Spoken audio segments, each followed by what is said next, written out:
Hi, everyone, and welcome to this evening's scoping meeting. We'll give it just a few minutes for everyone to join, and then we'll get started.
Okay, the time is 5:02 Eastern here, and we'll go ahead and start the public scoping meeting for the environmental review of the Empire Wind Construction and Operations Plan for Commercial Lease OCSA 0512 offshore New York.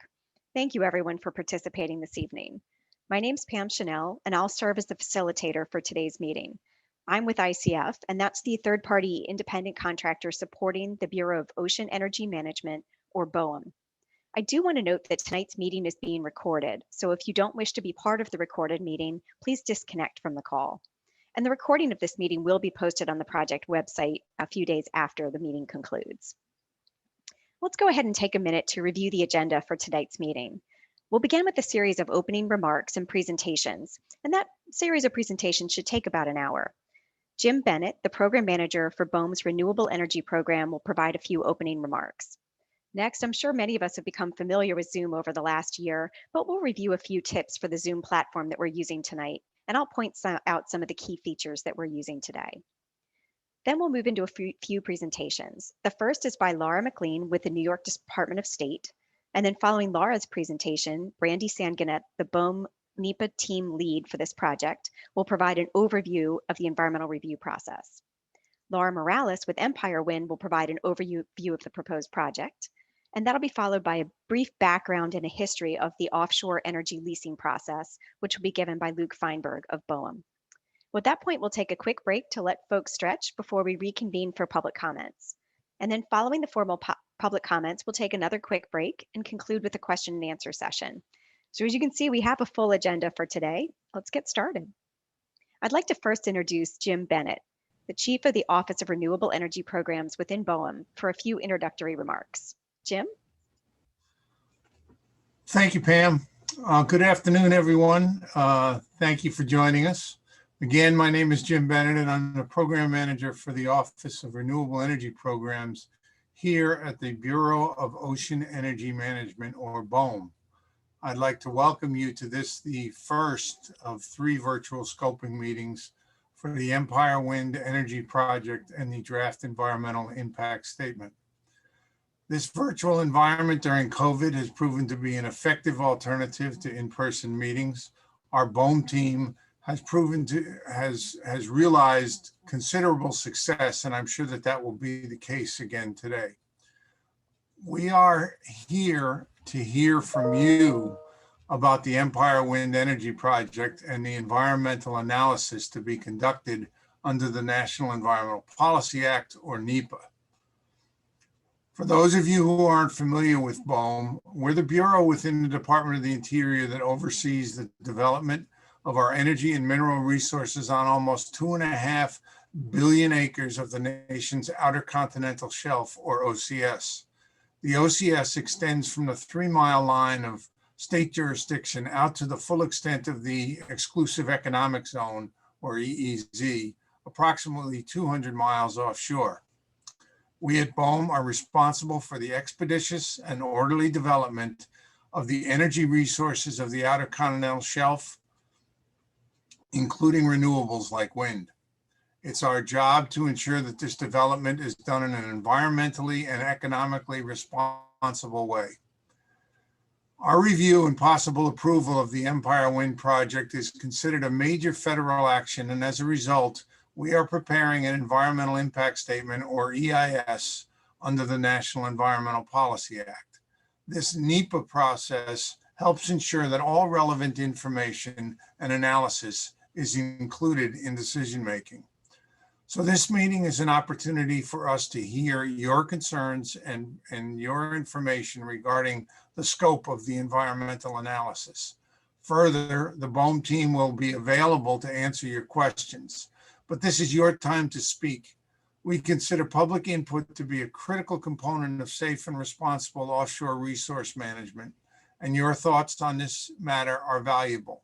The development of the offshore industry over the past decade or so has varied a lot, but one constant has been our efforts to ensure stakeholder and public involvement.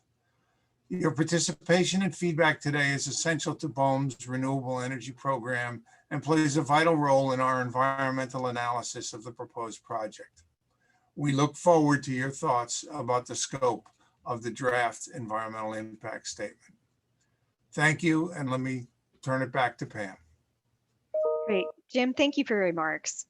I do want to take a minute or two now to review the features that we'll be using during our Zoom meeting today.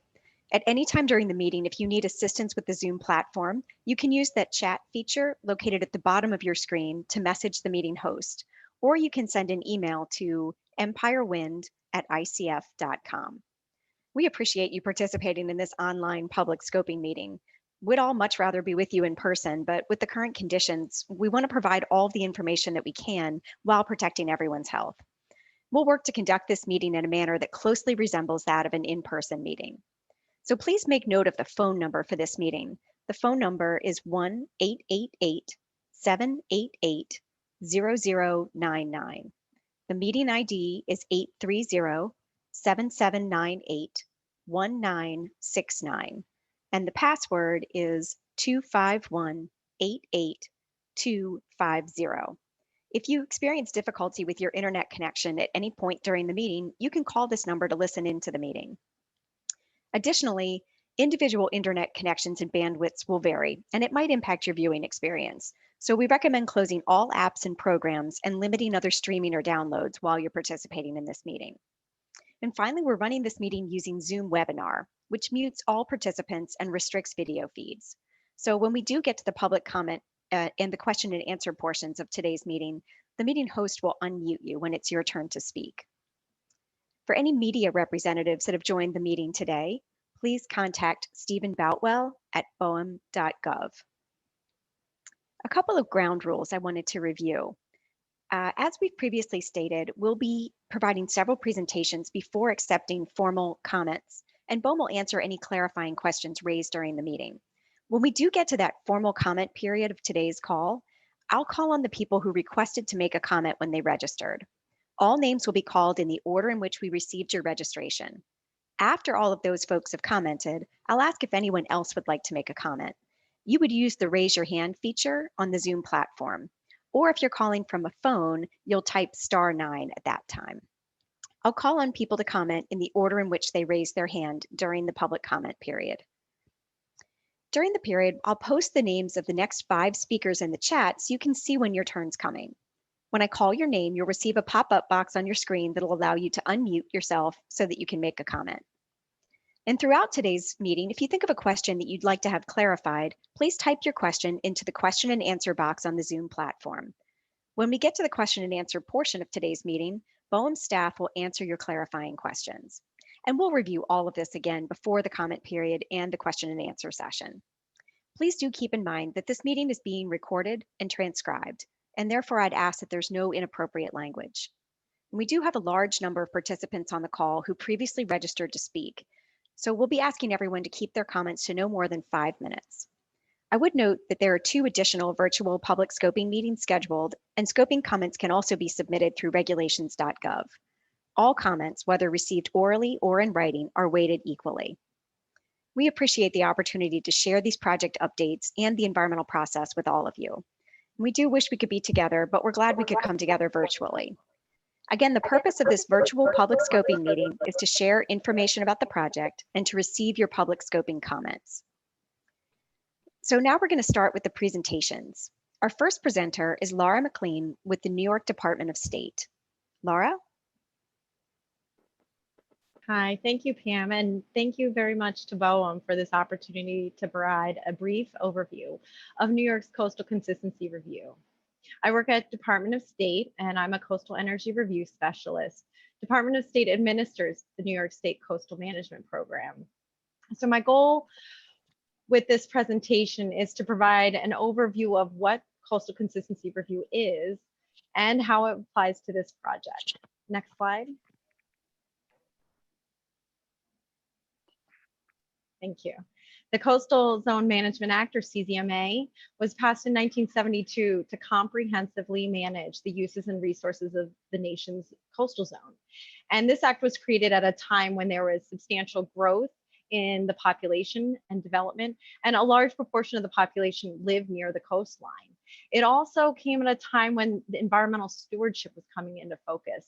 And so what the act did was it created this federal state partnership that allowed coastal states to elect to develop coastal management programs.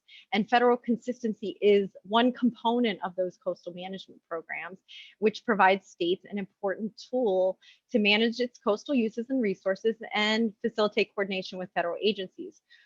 So under CZMA, the federal actions, any federal action that affects a land or water use or natural resource within the state's coastal zone must be consistent with the enforceable policies of that coastal program.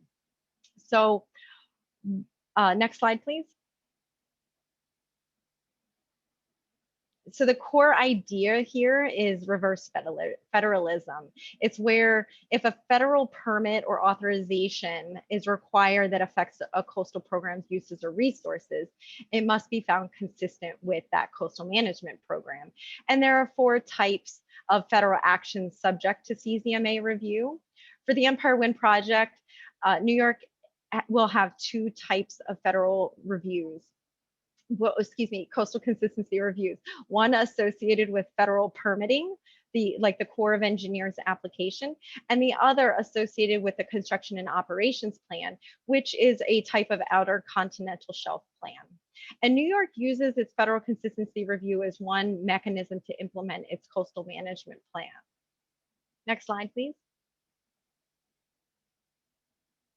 And there are actually most coastal states and Great Lakes states have coastal management programs. New York's coastal program was adopted in 1982. It incorporates the New York State Executive Article 42 and a number of other state laws into one set of enforceable policy statements. New York has 44 coastal policies that address broad categories like development, energy, fish, wildlife, and recreation, to name a few. And these policy statements either promote the beneficial use of these resources, prevent their impairment, or address major activities that could substantially affect these resources. And the coastal policy language provided in the state's coastal management program speaks to how DOS is to implement each of these policies. And a project can't be inconsistent with any one policy. It must be consistent with all applicable policies. And the state's coastal area includes all its tidal waters, as well as Lake Ontario, Lake Erie, St. Lawrence River, and Niagara Rivers. The seaward boundary of the state's coastal area ends at the 3 nautical mile limit, which represents the boundary of the state territorial waters. Importantly, for offshore wind projects, the state can review activities beyond the 3 nautical mile limit in federal waters, where the state can demonstrate that there are reasonably foreseeable effects to its coastal uses and resources. Next slide, please. And while there are many applicable coastal policies for offshore wind and for the Empire Wind Project specifically, one of the primary coastal policies that DOS uses in federal waters is Coastal Policy 29. And this speaks to the responsible development of offshore uses and resources so that it accommodates our ocean industries such as commercial recreational fishing and maritime commerce, and ecological functions of habitats important to the state. We also have in our coastal management program special management areas. The local waterfront revitalization programs and the significant coastal fish and wildlife habitats are two of the components, two of these special management areas that will have the most bearing on project elements, particularly like transmission in state waters. And LWRPs are localized versions of the state coastal policies that are developed and adopted by municipalities to protect their unique places and to guide local development. So for example, for Empire Wind, New York City has a locally refined New York City has locally refined coastal policies that will be applicable for Empire Wind activities affecting New York City. Next slide. So as I mentioned, for this project, DOS plans to undertake two separate types of consistency reviews subject to different regulatory standards. First, for the BOEM review of the Construction and Operations Plan, or COP, and the other for the Corps of Engineers permit application. The COP and the Corps application reviews are both considered individual consistency reviews due to the size and complexity of this project. And after each of these reviews begin, DOS will coordinate with the LWRP, if applicable, and will issue a public notice. The public notice will be published in the New York State Register and on Department of State's website. And there are links at the end of my presentation on where these notices will be published. And throughout its review, DOS carefully evaluates the project to see if there exists potential for significant coastal effects as guided by our 44 policies. And often DOS will request additional data and information to make that determination. And a few things to note about our review of the COP, because it's a little bit different process than the Corps application. First is that we began review at the notice of intent, which was already published. So DOS has begun review of the COP, but DOS and Empire have also entered into a stay agreement. And what that does is it pauses our review until BOEM publishes the DEIS. And then all information requests for the COP must be made within the first 3 months of review. So what that means is that because our stay ends after the DEIS is published, that 3-month period will end approximately 3 months after the DEIS is published. It's important for New York to act quickly and to solicit detailed feedback early in our review. So that's why our public notice will be published shortly after that DEIS is published. And the last note I'll make in the difference between these two processes is that the time frame for a decision on the COP can be as short as 3 months, but it may be extended up to 6 months if there's the basis for needing more time. Next slide, please. And when DOS has completed its review, it has the option of issuing either a concurrence or an objection that could take any of these forms. So for concurrence, it could be a concurrence with the applicant's consistency certification or with agreed upon modifications. There could also be what's called a conditional concurrence, where the conditions are crafted that are required to demonstrate consistency with the coastal management program. The applicant would need to accept those conditions in order for it to be a concurrence. If they reject or refuse to accept those conditions, then that conditional concurrence becomes an objection. Other types of objections include if there's insufficient information to make a decision. For a COP, there could be an objection to one or more federal permit activities described in detail in the COP. In all cases, the state is encouraged to identify alternatives in an objection letter that would make the project consistent with the coastal program. Next slide. So DOS has created multiple online resources to learn more about our decision role, and here are a number of them. I'd like to highlight in particular the New York State Geographic Information Gateway. This is an online mapping tool that displays information, including state, federal, and regional data sets all in one place. But there is my contact information as well as the general mailbox for any general inquiries. And thank you very much for this opportunity to discuss New York's coastal consistency reviews. Great. Thank you so much, Laura. Next, I'm going to turn things over to Brandy Sanganut with BOEM. Brandy?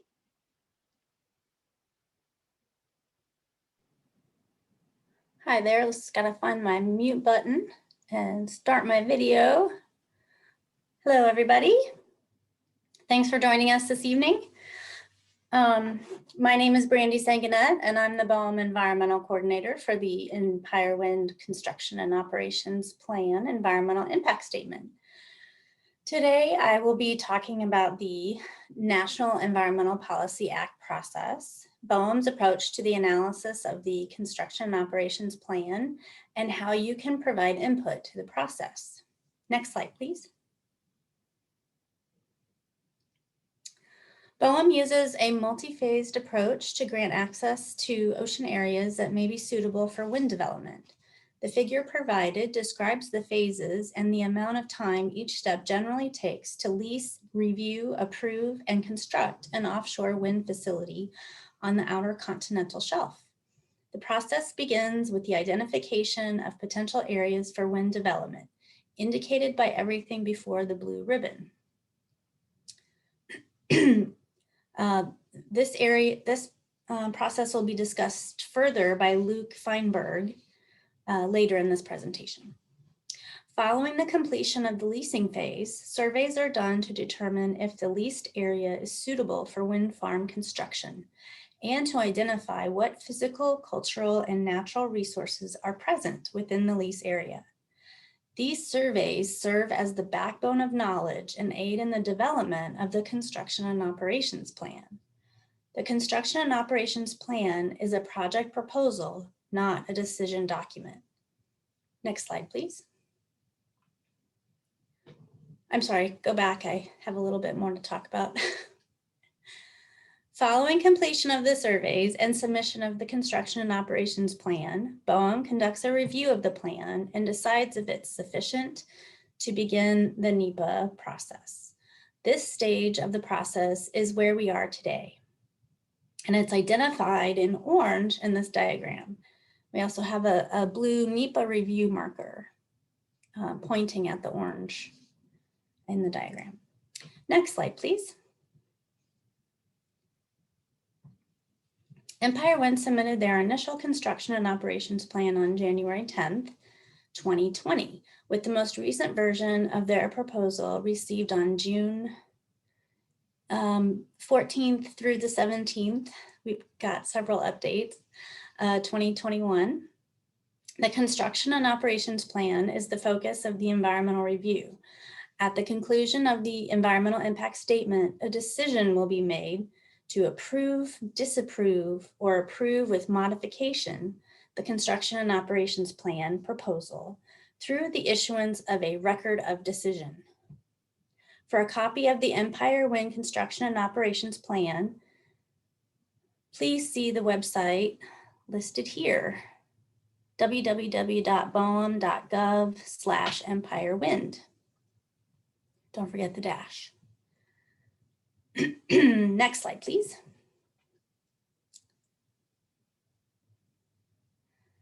The National Environmental Policy Act is a law that requires federal agencies to assess the environmental effects of their proposed actions and reasonable alternatives prior to making a decision.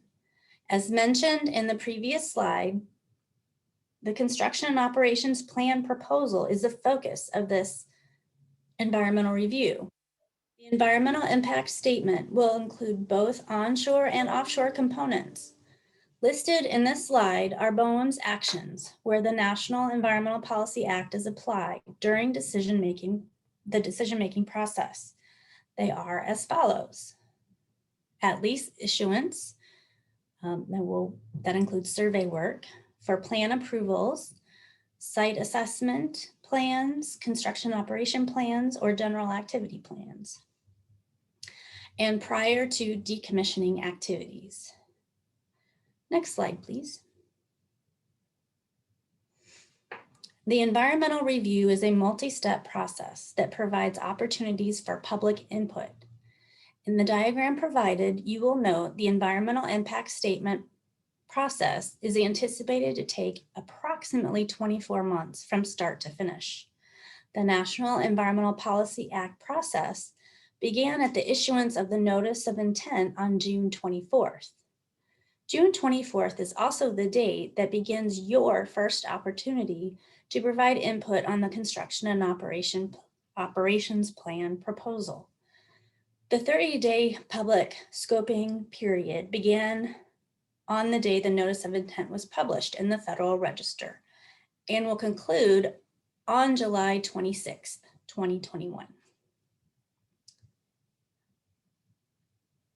Following the conclusion of the scoping period, BOEM, in coordination with our cooperating agencies, will begin the development of the draft environmental impact statement. Once the draft environmental impact statement has been completed, a notice of availability will be posted in the Federal Register and will begin your second opportunity for input. During this 45-day public review and comment period, several hearings will be held for the public to provide input on the draft environmental impact statement. At the conclusion of the draft environmental impact statement review period, BOEM and the cooperating agencies will address comments received from the public and begin writing the final environmental impact statement. Following the conclusion of the final environmental impact statement, a notice of availability will be issued in the Federal Register. A record of decision will be issued no sooner than 30 days following the notice of availability for the final environmental impact statement. Next slide.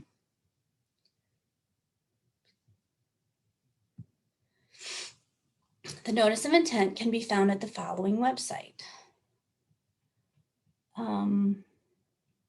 Basically, the easiest thing to do is go to the Federal Register and see, I don't have it yet. That's a very long website, but go to 86-FR-33351, and that's the easiest way to find the document. Let's see. All comments submitted through the environmental review will be available to you and can be found at regulations.gov under docket number BOEM, BOEM -2021-0038. Next slide, please.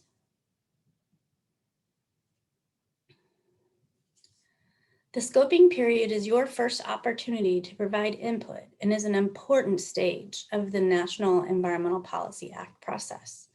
Public comments submitted during the scoping period provides valuable local experience and perspective that aids BOEM in its decision-making process. Public input, such as the raising of significant issues, sharing of information sources BOEM may not have considered, and recommendation of reasonable alternatives are critical inputs to the development of a well-informed draft environmental impact statement. Please note all comments must be received no later than July 26th for consideration. Next slide, please. Today's scoping meeting is the first of 3 virtual meetings. The dates and times for all 3 meetings are listed in this slide for your convenience. The next one is to be held July 8th at 5 p.m. on a Thursday. And the final one will be held Tuesday, July 13th at 1 p.m. You can also find this information along with fact sheets, project posters, meeting information, and information about how to comment at our virtual meeting room website, which is listed here. It can be found at www.boem.gov/Empire Wind Scoping Virtual Meetings. Importantly, you can find directions on how to provide comments during this phase of the environmental review.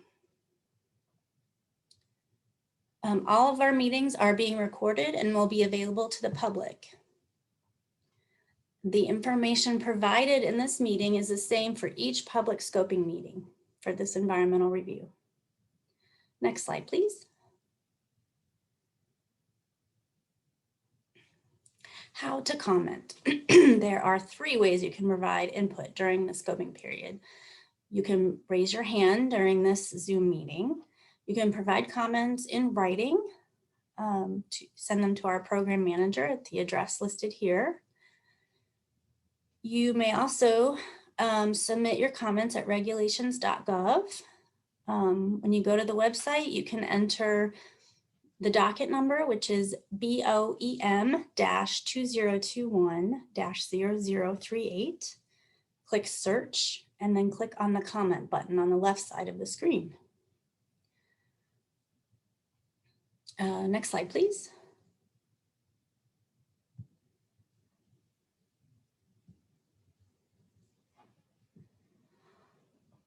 An environmental impact statement is a National Environmental Policy Act document meant to provide information to the public and federal government decision makers on the proposed action, alternatives to the proposed action, and an analysis of environmental impacts.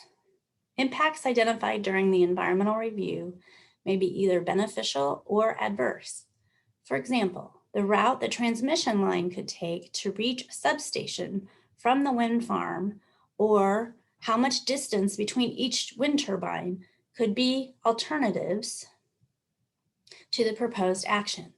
The length of time to construct the wind farm is also an example. The environmental impact statement will include a no action alternative.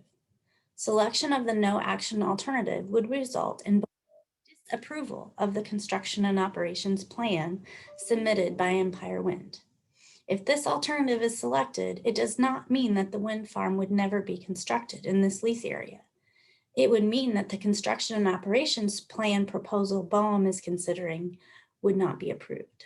The environmental impact statement will include reasonably foreseeable environmental trends and planned actions other than those present in the construction and operations plan proposal.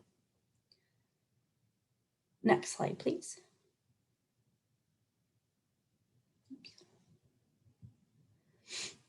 The environmental impact statement analysis is a comprehensive look at the biological, physical, and socioeconomic impacts that may occur during the proposed construction, operation, and decommissioning of the wind farm. Examples of biological resources include marine mammals, bats, and birds. Impacts to physical include air and water quality. A few examples. Sorry, there's an echo. A few examples of socioeconomic resources that may be impacted are commercial fishing, tourism, cultural resources, climate change, visual resources, and environmental justice, just to name a few. The environmental review will be looking at all these resources for both beneficial and adverse impacts. Next slide, please. What is a design envelope and why has BOEM approved this approach toward the construction and operations plan? A design envelope approach is a permitting approach that allows lessees the option to submit a reasonable range of design parameters within its construction and operations plan.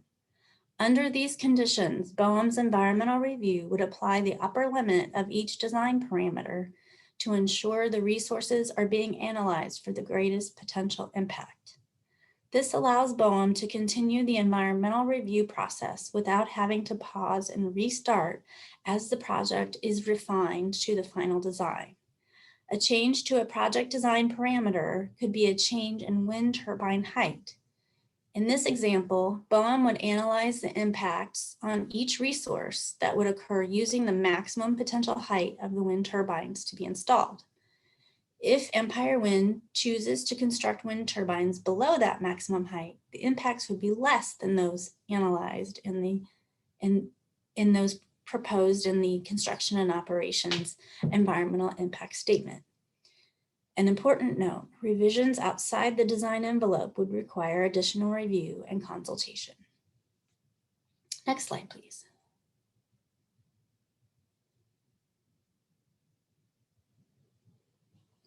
The environmental review will run concurrently with consultations.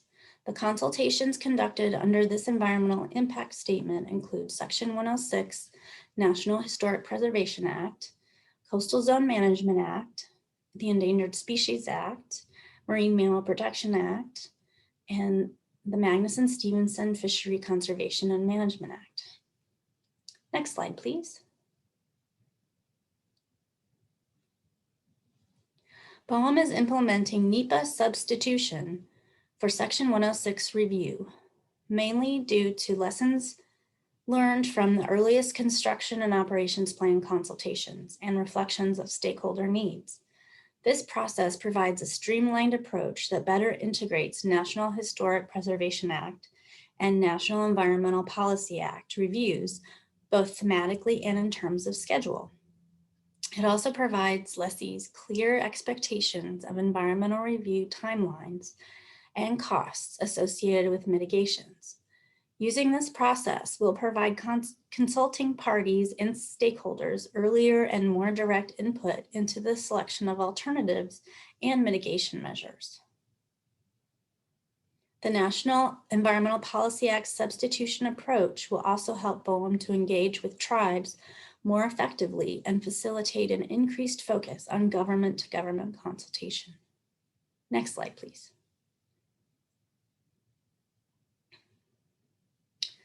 This diagram shows how the major National Historic Preservation Act Section 106 process milestones, which are highlighted in light blue, are integrated into the NEPA process. An example of early engagement can be seen with step number 1, which is initiation of Section 106 at the time of the notice of intent.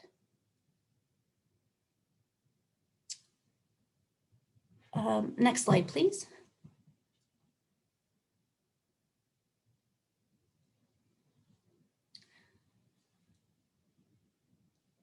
Through this process, BOEM is now seeking comment and input regarding identification of historic properties and or potential effects to historic properties from activities associated with approval of the Empire Wind COP, reasonable alternatives such as size, geographic, or other restrictions on construction and siting of facilities and activities, and potential mitigation measures to be analyzed in the EIS, including ways to avoid, minimize, or otherwise treat and resolve adverse effects on historic properties. Next slide, please. The draft environmental impact statement is currently scheduled for release in the summer of 2022. A Federal Register notice of availability will begin the 45-day public review and comment period. During this time, several public hearings will be held. The 45-day public review will provide you with a second opportunity to provide input into the National Environmental Policy Act process for the Empire Wind Construction and Operations Plan proposal. I hope that by this stage of the environmental review, things will have returned more to normal so that we can have those hearings in person. The final environmental impact statement is currently scheduled for release in spring of 2023.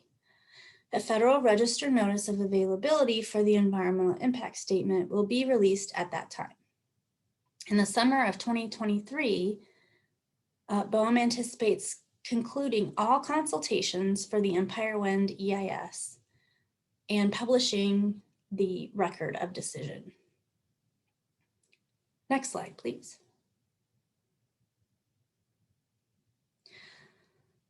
In the last couple of minutes of my time today, I wanted to share some information about BOEM's Environmental Studies program. This program is intended to take a proactive approach to fund and complete studies that will aid BOEM in conducting environmental reviews. In these last two slides, I have provided a few examples of relevant studies to the Empire Wind lease area. If you would like to learn more about these studies listed, please type the corresponding website into your browser or visit the website at www.boem.gov/renewable energy environmental studies. Thank you for your time. Next slide, please. Here's some more examples. And that concludes my presentation. Thank you for your time. Great. Thank you, Brandy. Our next speaker is Laura Morales, who is with Empire Wind. Laura? Thank you, Pam. I'm Laura Morales. I'm the Director of Permitting for the Empire Wind Project, and thank you for joining us tonight for the scoping meeting. Next slide, please. A little bit about Empire Wind. Empire Offshore Wind LLC, otherwise known as Empire, is a joint venture between Equinor Offshore Wind US LLC and BP Wind Energy North America Incorporated.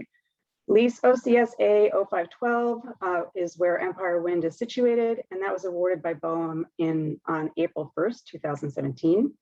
The lease area, which is approximately 80,000 acres in size, offers more than 2 gigawatts of energy capacity to be provided to New York through the success of the Offshore Renewable Energy Credit, or ORAC solicitations, which were issued in 2018 and 2020, with Empire Wind 1 being successful in 2019, and Empire Wind 2 being successful in 2021.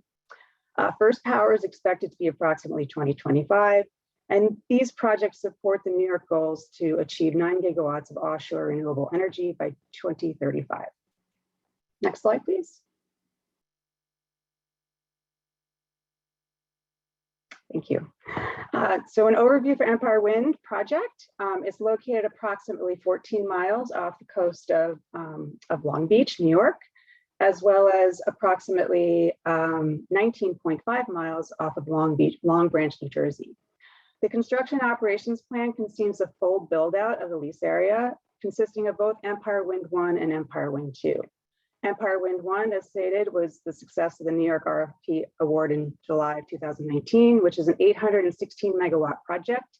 It consists of 2 submarine export cables shown in yellow in the corridor there, interconnecting into Gowanus, New York, which is on the northern side of Brooklyn in Sunrise Park.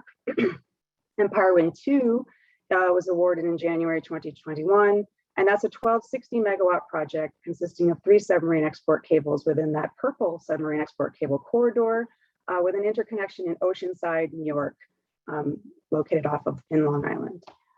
This picture here also illustrates the approximate geographic delineation between Empire Wind 1 and Empire Wind 2. Again, the Empire Wind 1 submarine export cable is the yellow line, and you'll see some dotted lines there as well. Those illustrate some route variants that we're considering as we continue to gather information about the conditions out there. And then Empire Wind 2 submarine export cable, again shown in purple, shows a cable corridor with 4 essential fingers near the landfall area, which I'll go into a little bit more detail in a future slide. Next slide, please. So a little bit about what you'll see on the BOEM website associated with the construction operations plan for Empire Wind. You'll see first and foremost, volume 1, which consists of the executive summary, the project design development, which essentially explains how we've not only cited the project for preferred locations, but also discusses some of the technologies originally considered and how we've landed with those technologies described in the project design envelope. Project description is section 3 of volume 1, and that is the full narrative of the project design envelope, as well as several tables that summarize the parameters such as wind turbine sizes, foundation types, export cable lengths, etc. Volume 2 are the detailed descriptions and about the various different resources, where 2A is the physical resources, 2B is the biological resources, 2C cultural resources, 2D visual resources, and 2E, human resources and the built environment.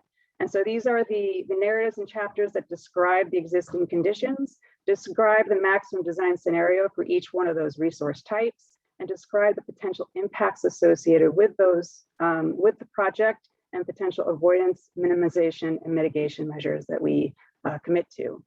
Volume 3, which is actually 32 different appendices. Those are all the technical appendices and assessments that were done in order to support the narrative within volume 2.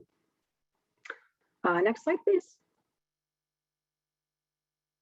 So digging a little bit deeper into some of the details associated with Empire Wind 1 and Empire Wind 2, What you'll see in this picture here is a zoom in of the submarine export cable as we come into New York state waters, into New York Harbor. Again, those route variants that I described earlier, specifically a few variants that are being considered in the Gravesend Bay area as it relates to several maritime interests and activities, including federally authorized and managed areas such as channels and anchorages. The cable route will then proceed into the New York Harbor within the Narrows and proceed up to make a landfall in Sunrise Park, Brooklyn, at the South Brooklyn Marine Terminal. There, we would propose to build an onshore substation to convert the power to an acceptable voltage to then be interconnected into the point of interconnection, which is the Gowanus substation, just a short jog up 2nd Avenue from the onshore substation. What you'll also see is a crosshatched rectangle on the map. That is actually the proposed location of our O&M base, which will also be located on South Brooklyn Marine Terminal proper. And that O&M base will service both Empire Wind 1 and Empire Wind 2. Next slide, please. So for Empire Wind 2, this shows a zoom in of some of the landfall areas that we are considering. We have 4 different landfalls under consideration where we will utilize up to 2 of those to site the 3 cables. We then look at several onshore export cable route alternatives. And again, we look at several alternatives where 2 complete routes, so up to 2 complete routes will be used to site those three cables. We proceed from Long Beach Town of Hempstead area across the Reynolds Channel to Island Park, and then head further north towards the point of interconnection, where we consider in the construction and operations plan 2 different substation locations. It will be either substation A location or onshore substation B location. From that substation, there's the interconnection cable going into the oceanside point of interconnection located on National Grid's land in Island Park. Next slide, please. So to talk briefly about submarine export cable and inter-array cables, we have several installation methods conceived in our project design envelope. For prelay, we consider grapnel or debris removal, pre-sweeping with suction hopper dredge or a mass flow excavator or MFE, pre-trenching, and some dredging may also be necessary at landfall or other areas. During cable lay and burial, we have several different tools that we consider in our project design envelope, such as plowing, jetting, and trenching. And for target burial depths, we are targeting a 15-foot burial below current or future authorized depth or existing depth within federally maintained areas. And it is whichever is deeper of those 3 types.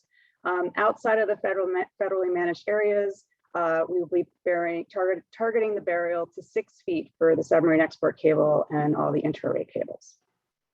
Next slide, please. For offshore infrastructure, we have a maximum wind turbine size described in the construction operations plan associated with these dimensions shown here. And it's important to note, I think as Brandy had mentioned, the purpose of the project design envelope is to indicate a maximum size wind turbine, and Empire Wind may select something smaller than that as we continue to mature the design. But this will feed into, again, the maximum design scenario conceived in the environmental impact statement. For foundations for wind turbines, we have 2 different foundation types. We have the gravity-based structure as well as the monopile foundation. And for the offshore substation, we only conceive a single foundation type, which is the pile jacket. Next slide, please. Our construction operations plan also integrate the concept of layout rules. Layout rules were developed through the consultation with fisheries, maritime stakeholders, and previous experiences of Empire Wind for offshore wind in other areas of the world. These are voluntarily applied to the project. They're designed to provide flexibility on timing and design of final layouts, but within known and assessed limits. They reduce navigational risk and facilitate continued access to traditional fishing grounds. And they also were developed to consider safety to ensure effective search and rescue operations or SAR operations. We've used these layout rules in the development of our Navigational Safety Risk Assessment, or the NSRA, which can be found at Appendix DD of the Construction and Operations Plan. And there are 9 rules that are adopted as part of the project design envelope and evaluated throughout the construction and operations plan. You'll find the details of these layout rules in section 3 in volume 1 of the COP.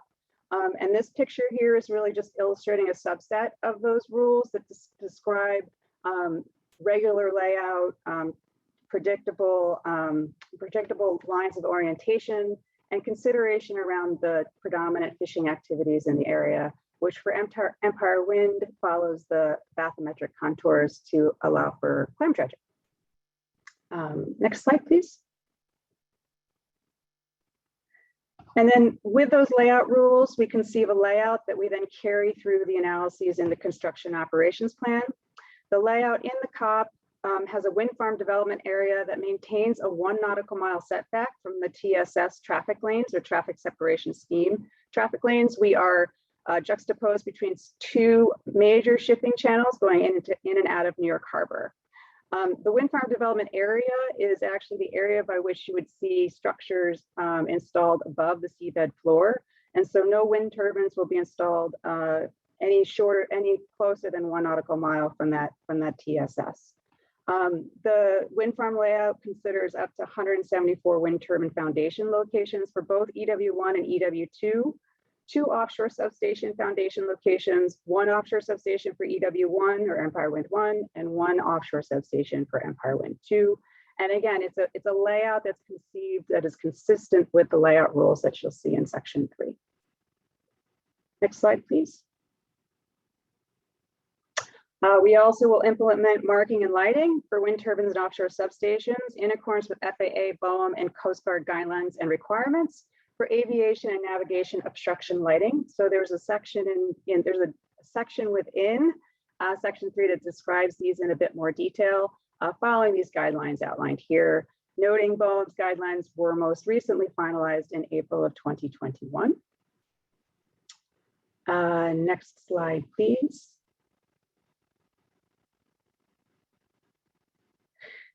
Okay, so that wraps up essentially the project description, but I also wanted to highlight something else that you'll see on BOEM's website. If you go to the construction operations plan for Empire Wind, you'll see a little inset shown here directly under volume 1 project information, which was provided in June of 2021. We are actually in the process of updating volume 2 and the supporting technical appendices to reflect these more recent project design envelope refinements. Such as the reduction of the number of foundations from 242 to 176, the incorporation of a layout for 176 foundation locations, removal of a minimum sized wind turbine. As shown in the earlier slide, we have a single size maximum wind turbine conceived in the construction operations plan at this point, and the removal of the pile jacket foundation as an option to support the wind turbines. This is a more recent decision that Empire Wind has made, and we believe makes the project design envelope a bit narrower to support the environmental impact statement. Those updates for volumes 2 and appendices are being finalized and will be provided to BOEM in short duration, and we would anticipate that they'd be available on the BOEM website near term in the next week or so. Next slide, please. In addition to that, there are some future plan filings. Some of these future plan filings are by nature a supplemental filing due to the robust amount of data that's been collected for the project, such as Appendix H, the Marine Site Investigation Report, or MSIR. This is a compilation of all the geotech and geophys data, as well as discussion about the benthic surveys that have been done for the project. We plan to provide that to BOEM in February of 2021. Some of the other appendices are being updated to reflect the refined PDE just mentioned, and the reason why they are coming in a bit later than the next week is that they're just longer types of analyses that take a little bit more time, including Appendix K, the air emissions calculations, as well as the visual impact, VIA, visual impact assessment. And you'll see if you go into these documents, they will be noted, they're currently noted on the intention to update this information for July 2021, as well as when this next submittal comes through, you'll see these flagged with footnotes to indicate that they are ongoing updates and they will be submitted at a later date based upon an agreed schedule with BOEM. Next slide, please. So that wraps up my presentation on Empire Wind. Again, I thank you for your time and looking forward to hearing some questions. Great. Thank you so much, Laura. Before I turn things over to our final presenter tonight, I did want to note that for those of you that have been typing your questions into the question and answer box, first of all, thank you. And you'll notice that after a little while, those questions seem to disappear. And I just want to assure you, those questions are not vanishing. It just means that at that point, the BOEM team is reading the question so that they're able to prepare a response to you when we get to the question and answer session. So just to clarify that, at this point, I am going to turn things over to Luke Feinberg from BOEM for our final presentation. Hi, everybody. Yeah, my name is Luke Feinberg, and I'm a pleasure to speak with you tonight. I am the BOEM project coordinator for the Empire Wind lease area. It's often said you need to know where you've been to know where you're going. So tonight I'll be providing an overview of the 6-year planning and leasing process that led to the development of OCS A512, the subject of today's meeting. And hopefully this information will help inform your comments. Next slide. All right, so you've seen this before, and this depicts our renewable energy leasing process and its 4 stages. I think we have someone off mute. There we go. Yeah, so the 4 stages are planning and analysis, leasing, site assessment, and construction operations. Next. So we'll focus tonight on, there we go, the planning analysis and leasing portion of the process to describe how the lease area was identified and eventually leased. Next. Specifically, this portion of the process has a few notable milestones. The first is your request for interest up in the upper left-hand corner. Second, after that is followed by a call for information and nominations. And that leads to the area identification process. And once you have an area identification process complete, you have wind energy areas. And there are 2 parallel processes that move from there. The first is leasing document development. And that includes the development of both a proposed sale notice and a final sale notice. And also an environmental assessment. And that is going to be taking a look at the environmental impacts of the leasing activities. And note that on the bottom of this graphic, the renewable energy task forces are involved throughout the process and are really there to exchange information and help inform BOEM's decision-making processes. Next, please. Okay, so how does this particular lease area fit into our process? I'm going to provide a high-level overview here and then dive into some more details. So an initial task force meeting was held over 10 years ago in November of 2010. And the process started with a request from the New York Power Authority for a particular portion of the Outer Continental Shelf to be leased for renewable energy. There was another task force meeting in April of 2012, and that request from NYPA was further refined in June of 2012. And that's an unsolicited lease request. So when BOEM receives that, our regulations require us to determine if there's anyone else out there that's interested in leasing that particular spot. If there's no interest, it's leased through our non-competitive leasing process. So to answer this question, BOEM published a request for interest in January 2013. And as it turns out, we did receive competitive interest, so we proceeded through our competitive leasing process. With that information in hand, a task force was held in September 2013 to inform that call for information nominations. And at the same time, a notice of intent to conduct an environmental assessment was published in May of 2014. And all the information we received, was a robust amount in response to the call, along with coordination with relevant local, state, and federal agencies, resulted in the designation of a wind energy area in March of 2016. And this was followed shortly by a proposed sale notice in June of 2016, a final sale notice in September, and a lease sale just in time for the holiday season in the end of 2016. So let's dive into the details a little bit here with the next slide. So specifically, the unsolicited lease request we received from NYPA included up to 194 3.6 megawatt turbines in the area located between the traffic separation schemes depicted here. So you see the area in green as the area they're proposing, wanted to lease, and the pink areas are the traffic separation schemes that enter the port of New York and New Jersey.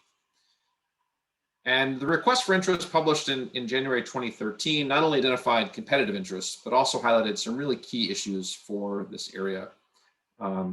First is navigational safety, commercial fisheries, and visual impacts.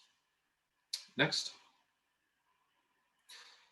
This leasing process in itself is a little bit unique from others you may see reviewed. And that's really because there's not a huge amount of difference between the initial areas outlined in the request for interest and what was included in the eventual lease areas. And this is largely due to the due diligence performed by NYPA and our task forces and the relative conflicts in the region. And as you can see here in the slide, the call area and the wind energy area included the same area. They're one and the same. So the environmental assessment examined the effects of leasing, site characterization, and site assessment on that area, and that was completed in June of 2016. Next. So as I said, navigational safety is and was a key concern for this lease.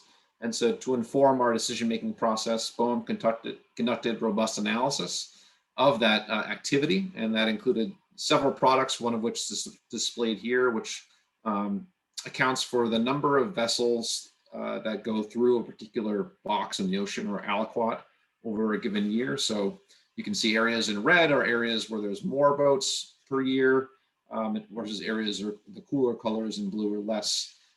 So what we've seen here, when you do this over several years, is some patterns, similar traffic patterns across those years, a relative low number of vessels that traverse the area of interest, where the wind energy area was designated, a real concern about setback from the potential lease area. So, these patterns that you see are kind of akin to highways for traffic and for maritime traffic, and really to ensure that there's a proper safety buffer between those highways and any permanent installation on the OCS.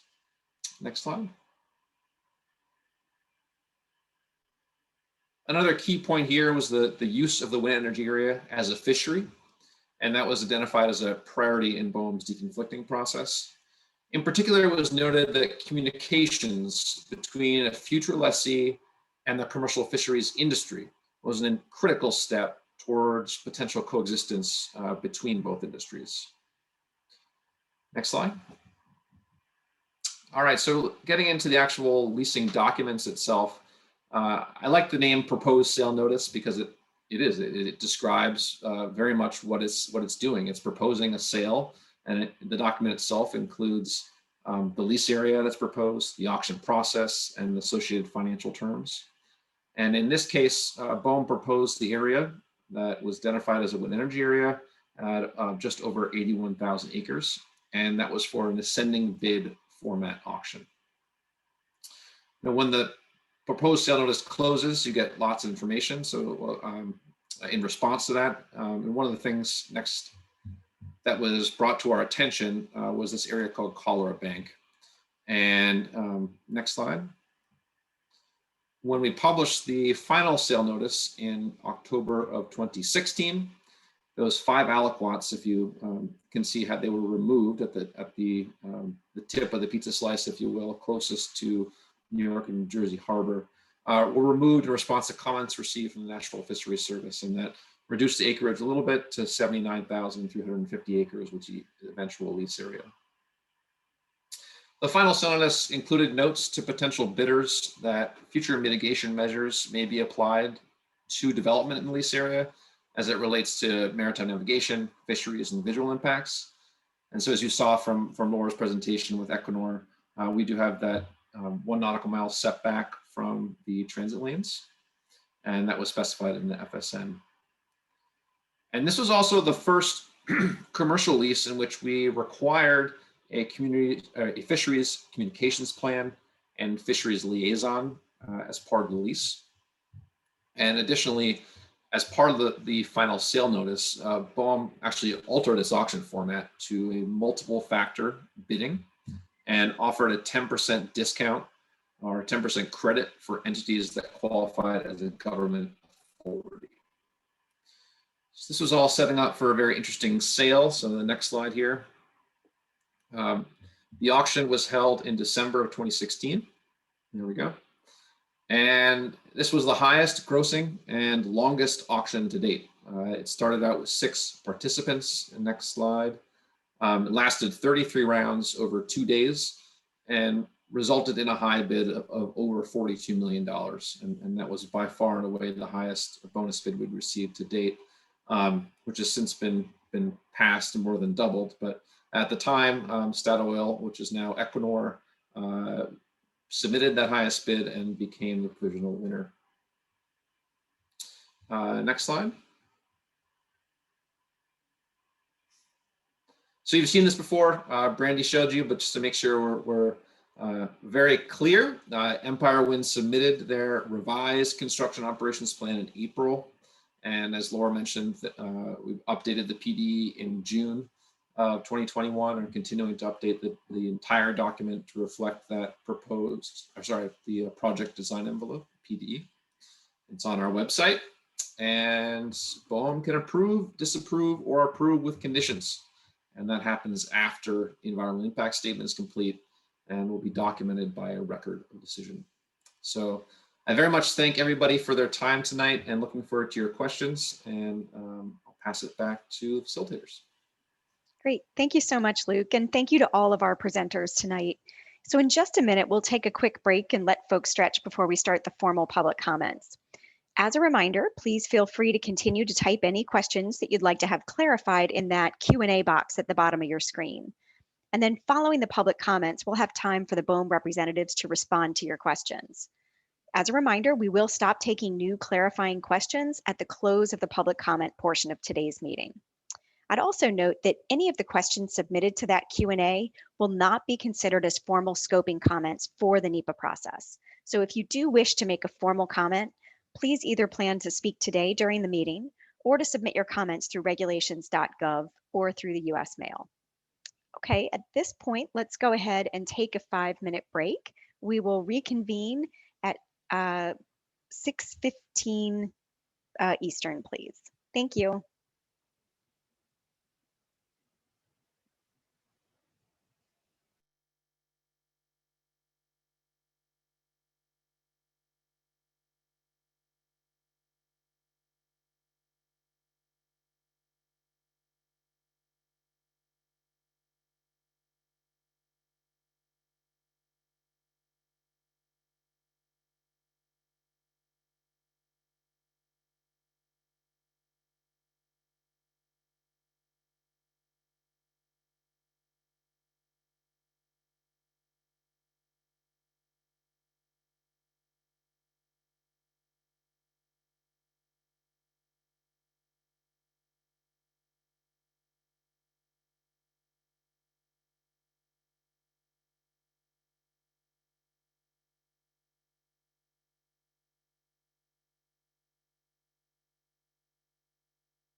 Hi, everyone. Welcome back. Thank you all. I think we're now ready to get started with the public comment portion of today's meeting. As a reminder, I'm going to call the first people who requested to make a comment when they registered. All names will be called in the order in which we received your registration. After all those folks have commented, I'll ask if anyone else would like to make a comment. You'd then use the raise your hand feature on the Zoom platform, or if you called in from the phone, you can type *9, and I'll call on people to comment in the order in which they raised their hand. So during the comment period, I will post the names of the next 5 speakers in the chat so you can see when your turn's coming.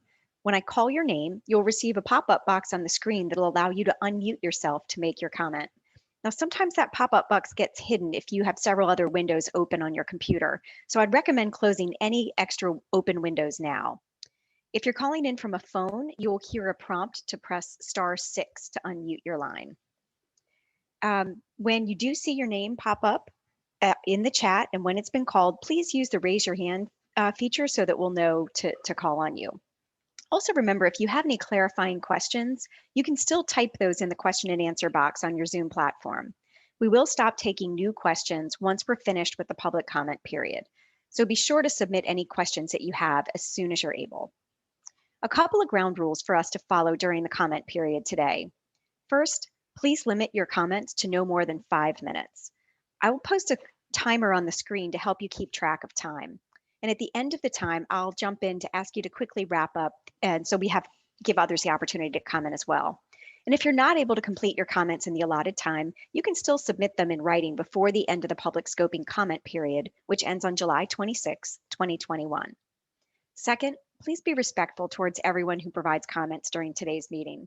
You each have a unique and a valued perspective, and no one comment's considered more important than another. Comments that are directed to or are about another commenter are not in line with the intent of today's meeting and will not be allowed. And finally, should any comments or actions begin to distract from the purpose of this public scoping meeting, that speaker may be placed on mute or could be removed from the online platform. And I apologize in advance for mispronouncing anyone's name. At this point, the names of the first 5 commenters have been posted in the chat box.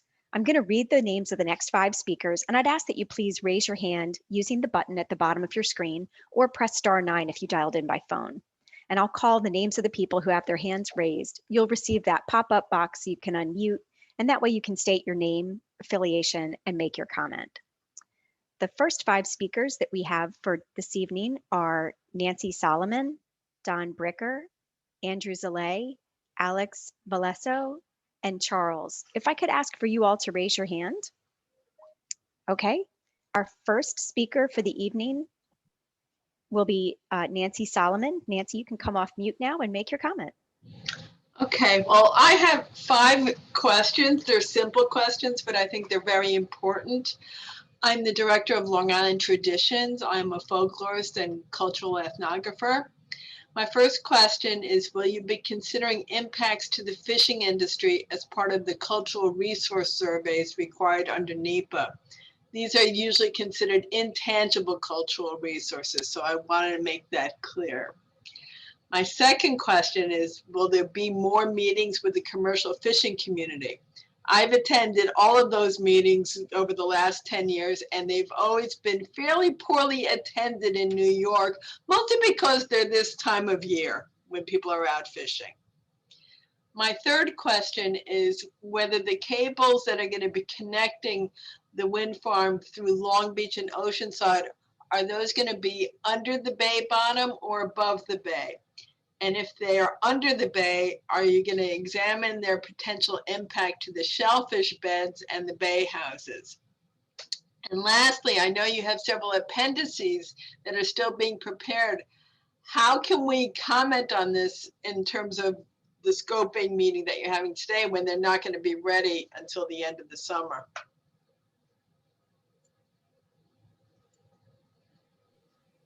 How's that for a list of questions? Thank you for your comments, Nancy. Our next commenter will be Alex Valesso. Yes, thank you very much. At this point, I would just like to understand as far as the environmental review is concerned. When you do these analyses and you prepare this impact statement, there's obviously going to be projections on the impact you have to wildlife, especially birds. I'm sure that you may already know that the amount of birds that have been lost due to human activity over the course of the last 50 years has been a total of over 3 billion. And it's well known that these types of projects are very harmful to birds and can kill many of them during the course of every year. My question is, what is considered by this project in general to be an expected, anticipated number of birds that will be killed as a result of this? And is there an acceptable number that is in your minds as being somehow just within parameters that you're just okay with? Personally, I think that this project is something that will cause a lot of harm to seabirds that are already having a hard time. And I just like to understand exactly what that impact is anticipated to be. Thank you. Great, thank you for your comment. Our next commenter is Charles. Yes, hello, thanks. So, I was reviewing the documents and I felt compelled to just make some comment with respect to several things that I think should be included or considered in the NEPA process. One is the community benefits. Certainly the proposal is clear that it contemplates transmission lines landing in both the city of Long Beach and the town of Hempstead, under or through public parkland and other public lands, including streets. Municipalities, as a condition of consenting to such siting of these cables, should coordinate demands for community benefits. Two, I'd also encourage any local officials to consult with the village of Wainscott and or the town of East Hampton about their apparently successful effort to thwart such siting of transmission cables in their communities. Three, the installation of the aforementioned cables in Long Beach and or the town of Hempstead is certainly a physical invasion of real estate, and compensation should be made available to these municipalities, notwithstanding any other community benefits fund that I mentioned earlier. And finally, for local homeowners who are also ratepayers, by the way, there should be a reduction in property taxes, perhaps in the form of an annual payment in lieu of taxes or pilot program from the lessee of this project, not unlike certain other localities on Long Island where power generation stations are sited, where those who live in the immediate community benefit from those facilities paying property taxes. One other thing I'd mention, having listened to the presentation, is any sort of analysis of impact to not preclude in the future any changes to FAA flight patterns into JFK that might allow for less overland flights as they approach JFK Airport. Certainly this project has the potential to impact any changes that the FAA might be considering to have more over-water flight approaches to JFK. So with that, I'll yield the rest of the time. Thank you. Thank you for your comment. The names of the next 5 commenters have been posted in the chat. They include Adrian Esposito, Sophie House, David Wallace, Michael Halprin, and Tom Murphy. Please raise your hand.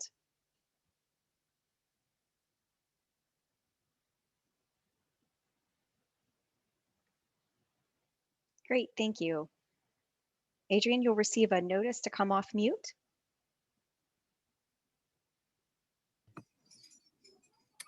Okay, great. Can you hear me? Yes, we can. Thank you. Okay, thank you so much. My name is Adrian Esposito. I'm the Executive Director of Citizens Campaign for the Environment. Just a few brief comments. We'll be submitting more substantive comments at the end of the comment period for the scoping documents. One is I do want to commend the Empire Wind 1 for 2 things. One is for reducing the amount of foundations from 242 to 176. This is a 27% reduction, which is quite significant and really, leaves a much smaller footprint, environmental footprint on the ocean. So that is terrific news, and one I think we can all agree is a good benefit. The second thing I want to say is for the scoping document, when you talk about in their visual impacts, I think it's very important that we don't compare the wind farm to nothing. So for instance, if we're going to be able to see a little bit of the wind farm on the horizon, that should be compared to the fact we can also see our current fossil fuel power plants, whether it's Barrett, Northport, Port Jeff. Energy infrastructure is not invisible. And I'm not exactly sure where the concept came from that wind farms should be invisible. We can see power lines, we can see power plants, we can see telephone poles, we can see our infrastructure. So for me, I feel like it's unreasonable to be able for some to expect that wind farms are invisible. So in the scoping document and in the EIS, I think it's reasonable to compare the visible power plants to the horizon view, which may happen for Empire One on a clear day. Number two is that we also hear about impacts to birds and impacts to fish. Again, it's unfair to compare a wind farm to nothing. So when there's analysis done on impacts to birds, it should be done in the context and the comparison of what are fossil fuels impacts to birds. When someone says we know that wind farms impact birds, yeah, we also know that fossil fuels and climate change impacts birds. Which one has the greater impact? Which one has the lesser impact? And this is very important because what we're doing right now is we're not deciding wind or nothing. We're deciding the future of energy infrastructure in New York State and also in America. And that future needs to be evaluated by what infrastructure we have available to us. So, and also the last request is that we're requesting that BOEM we urge you to have all of the monitoring, whether it's for birds, fisheries, marine mammals, to be an open and transparent process. So what I mean by that is that the before monitoring to be open on a website somewhere so it can be reviewed not only by agencies, but also by stakeholder groups, and also that the data is available in public hearings. Public meetings, I meant to say, during the 3-year period before construction and the 3-year period after construction.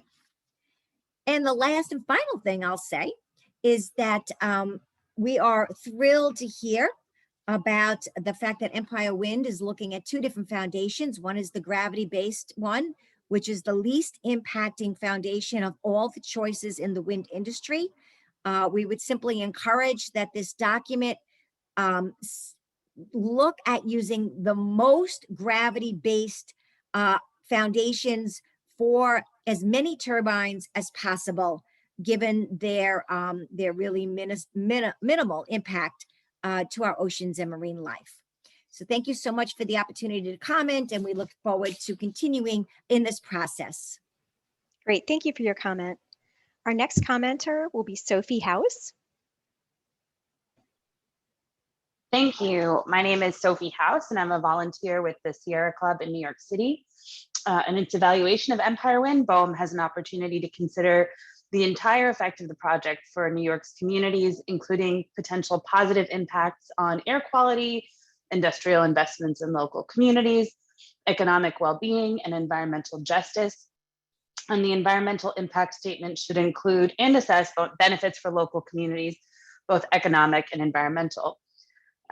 It's also important that the environmental impact statement include the potential for greenhouse gas emissions reductions that can come from the displacement of dirty fossil fuel generation.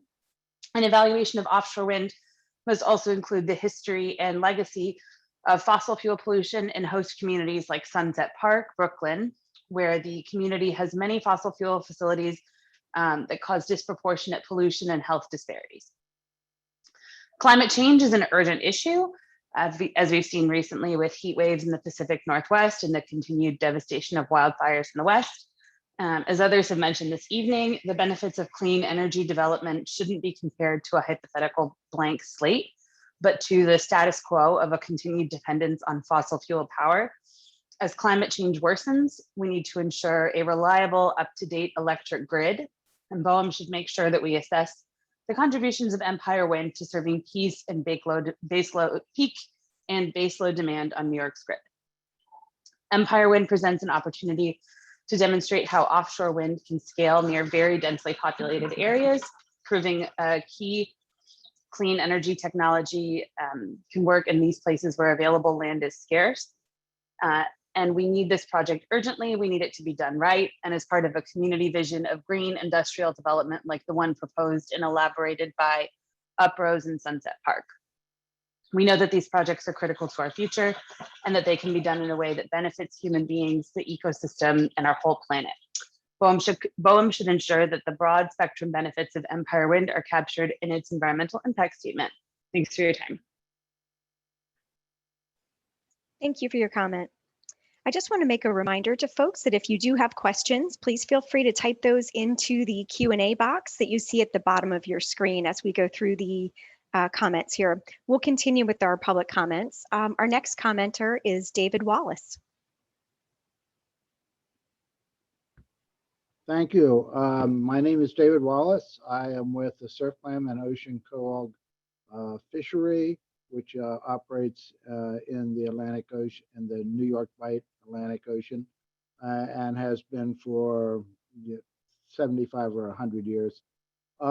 I also am a member of NYSERDA's Fisheries Advisory Group, and I have in the past suggested that there should be a compensation fund set up by the developers with funds placed in an escrow account controlled by an arbitrator and a couple of experts in fisheries and fisheries gear for compensation for lost or damaged gear and for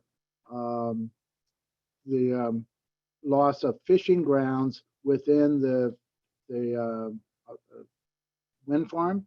I have been to many of the public hearings by the developer, have suggested that they very much must provide a larger spacing of their turbines so that fishing can take a place within the array safely. We have found that that has been ignored. So I will cut it short and say I am going to again file this with BOEM as a written comment in great detail. And I appreciate the opportunity to express my clients' views. Thank you. Thank you for your comment. Our next commenter will be Michael Halprin. Hello. I found out about this Equinor wind project because I've been spending quite some time in Long Beach. And this is a place where I last left my mother's ashes on the Atlantic Ocean.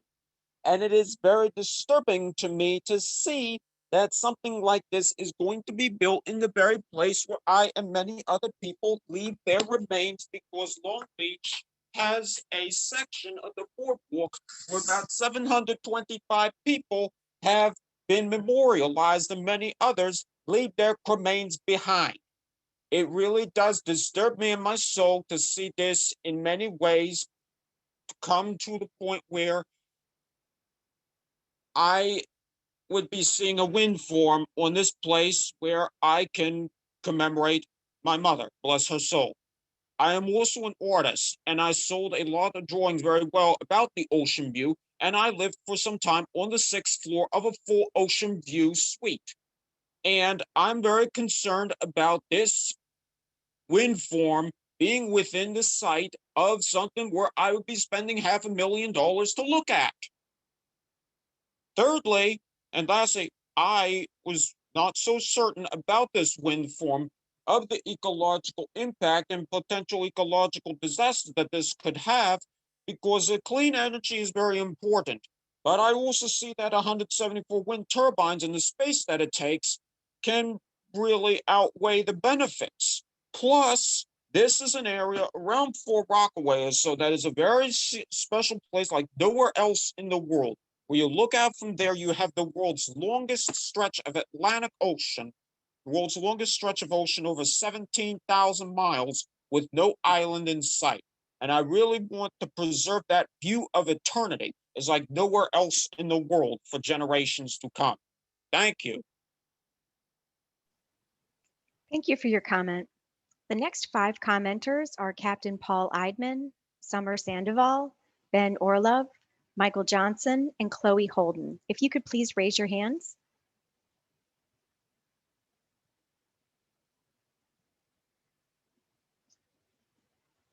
And our next commenter is Captain Paul Eidman. Hi there, thank you. Can you hear me? Yes, thank you. As a small business owner that will be fishing on the new wind farm, I believe that we need to follow 3 key principles, which are access, public input, and science. While we understand access may be limited during construction, recreational anglers must be able to fish up to the base of the turbine foundations to take advantage of the new habitat that will be created by offshore wind development. Meaningful public input to me means engaging with recreational anglers early and often in the planning process for offshore wind projects, clearly communicating opportunities to provide input on siting, permitting, access, and other issues can avoid future conflicts. We also must rely on and trust the science. Fisheries research before, during, and after, lost my place here. Fisheries research before, during, and after wind turbine construction is essential for monitoring impacts to species of interest to recreational anglers. Study results should be publicly available and regularly communicated to our community. I feel that coexistence between ocean users is possible, as we have seen in European waters. But as we create the United States offshore wind industry, we must overcome some challenges. On the top of my mind is ensuring that tens of thousands of jobs forecasted to be created from this industry are supporting American workers. From installation to manufacturing to mariner surveyors, true economic development in our communities means having those who live in those communities and fish in these waters working on these projects. We must work with with Equinor and vice versa to connect local workers with these emerging job opportunities.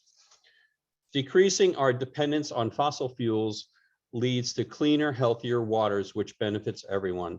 This leads to more fishing opportunities, tourism trips for people interested in viewing the turbines, and more folks feeling confident enough with the fishing to buy more tackle and boats. Combine this with the creation of thousands of local, prevailing wage American jobs, offshore wind projects can help sustain our coastal ecology, economy, and build a stronger recreational fishing industry. The recreational angling, you don't have to be a pro angler to know that more structure in the water means more fish habitat and more fishing opportunity. Each one of these foundations will surely become a fish factory, in addition to providing a holding and feeding area for many migrating game fish. Having fished directly under the 5 towers up in Block Island, our nation's first wind farm site, I can tell you that it was not only a cool fishing experience, but the number of fish down below was just incredible. A quick drop down with an 8-ounce sinker and a piece of clam brought up double headers of black sea bass, fluke, and more from the 95-foot depths.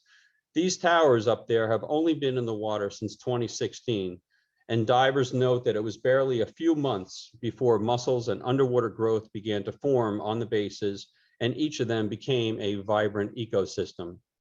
Fishermen from the mainland Point Judith area, as well as Block Island, began catching fish on the foundations soon after the construction stopped. After the decades of bottom trawling that have virtually strip mined our nearshore seafloor, we really need more fish attracting structures in the ocean. And just like the oil rigs out in the Gulf of Mexico, they will grow into a significant artificial reef structure that will create vital habitat for everything from black sea bass to mahi-mahi. So structure aside, fishermen up and down the coast have been witnessing the firsthand impacts of warming waters as game fish species move further north. Offshore wind power could help stem the tide of rising water temperatures and help hold our game fish species along our shores and slow many species northward progression. For these reasons and more, offshore wind power is a great opportunity for recreational anglers, but development must be done responsibly. Thank you so much. Thank you for your comment. Our next commenter is Summer Sandoval. Thank you. Good evening, everyone. My name is Summer Sandoval. I'm the Energy Democracy Coordinator at Uprose. Founded in 1966, Uprose is Brooklyn's oldest Latino community-based organization. We are an intergenerational, multiracial, and nationally recognized women of color-led grassroots organization working at the intersection of racial justice and climate change. I'm here today to share environmental justice priorities and concerns for offshore wind development in Sunset Park, Brooklyn, the host community of this South Brooklyn Marine Terminal and interconnection site for Empire Wind 1. Offshore wind is a necessary part of transitioning away from an extractive, polluting energy system that's perpetuated a legacy of health disparities to an equitable clean energy economy rooted in justice for Sunset Park, New York State, and the country.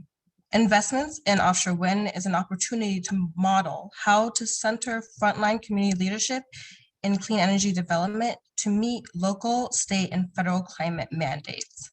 Sunset Park is a diverse, frontline, working-class environmental justice community of over 130,000 in South Brooklyn. The community has many polluting infrastructures that include 3 peaker power plants that burn fuel oil and natural gas for energy. For decades, our community has been the reluctant host of toxic emissions from the multiple polluting fossil fuel facilities. BOEM must create comprehensive criteria to meaningfully capture the diverse benefits and potential impacts of offshore wind. As these projects are developed, environmental impact statements must be grounded in environmental justice. We need to account for all the direct and indirect job creation and workforce development resources generated by these offshore wind projects that looks at capturing the quality and the number of green jobs created. We need to look at the commitments to local hiring, the direct community investments, and local supply chain opportunities to get a comprehensive view of the true economic benefits and impacts the offshore wind projects will have. We need to also look at the construction and installation of the project, which must abide by the strictest industry health and environmental standards. The dredging, construction, and installation practices must not increase any type of community exposure to pollution, which includes transportation of construction materials, storage, port and infrastructure upgrades, and removal and decommission of materials. Offshore wind will help New York State operationalize and comply with the Climate Leadership and Community Protection Act, the most progressive climate legislation in the country. Offshore wind will also play a necessary role in reducing greenhouse gas emissions from fossil fuels, which needs to be captured in the environmental impact statement. And we need to truly analyze the pollution and negative impacts of a no action alternative, which would mean a continued dependence on existing polluting fossil fuel facilities like the 3 plants in Sunset Park. Offshore wind development also supports environmental justice leadership in working to replace these existing fossil fuel plants, stopping repowerings, and also stopping continued investments in fossil fuel infrastructure that are all predominantly located within environmental justice communities across the city. Offshore wind is in alignment with Uprose's comprehensive community plan, the Green Resilient Industrial District, the plan for the green reindustrialization of the largest industrial waterfront in New York City. We hope that BOEM takes into account all of these comprehensive indicators and criteria to truly capture the scalable and replicable impacts and benefits of these offshore wind projects. Thank you. Thank you for your comment. Our next commenter is Ben Orlov. Hi, trying to, let's see, looking for my camera here. I don't know if there's a way for me to open my camera. For this meeting, you'll just be able to provide audio. That's fine. So anyway, thanks very much for allowing me to be here. I teach climate change policy at Columbia University. I'm an author on the Intergovernmental Panel on Climate Change. And so I'm keenly aware of the importance both of full community participation and of deep decarbonization. And I have two major experiences with wind power, not in New York State, but I'm quite familiar with Block Island. Have visited one of the really the first wind farm here in the Northeast, and also have spent a fair amount of time in Copenhagen, in which is close to a number of the wind farm sites in Denmark, a country that's gained leadership within the European Union for wind energy. So I want to say two things. One is that the Block Island wind farms are the product of what's called marine spatial planning, recognizing that there are many overlapping uses of ocean space for fishing, different commercial and recreational fishing, for shipping, for tourism. There are ways to get people together to really work on a map and mark out territories, and a way of getting people to come to consensus rather than to conflict. But both that example and the Danish example show the powers of being an early innovator, of being ahead of the curve in the development of wind energy, which is growing worldwide. The US is lagging, and it's an opportunity for us to catch up. I'd like to mention, first of all, the importance of jobs and training, the people who learn how to build these wind farms, to operate them, to all the onshore sites. These are skills that will carry them forward in good careers. I'd like to mention, secondly, the importance of innovation and leadership for the communities, the municipalities, the counties, the state, become an example for many. I'd want to add a third point, that the visuals really can be a positive as well as a negative. I deeply understand the feelings of the previous speaker, who interred his mother's ashes in these waters and wishes to preserve them as they are. These waters, of course, are not static. The boardwalk from which he views his mother's, the site of the dispersal of her ashes itself, will be underwater. But more than that, I want to say that there is a kind of climate tourism, a climate visibility. Causing these things to be seen really has tremendous power. That points in two directions. One is in the direction of climate justice, that the many harms that are caused by the fossil fuel economy are understood more clearly when there's a visual alternative, when people can grasp that renewable energy is not really an abstraction, but this something is right here in our region. And that brings me to my final point, and it's a very short and simple word, and that word is hope. We live in a difficult era, an era of division. We faced enormous shocks with the pandemic, global order not in such good shape, and we really need to be able to understand that we can work together to construct new solutions, that the future is not necessarily grim for all that we're facing. The end of a heat wave here in New York, and a more severe and unprecedented heat wave in the Pacific Northwest, that we are also moving with equal rapidity to alternative solutions. The wind farms are a clear example of these solutions. They offer an inspiration to all of us here in the metropolitan area of our country's largest and greatest city. So let us find ways to move forward, to listen to each other, to build this valuable solution. Thank you very much. Thank you for your comment. The next 5 speakers are Richard Shuren, George Poval, Michael Stocker, Thomas Ash, and Anthony Viscomi. If you could please raise your hand.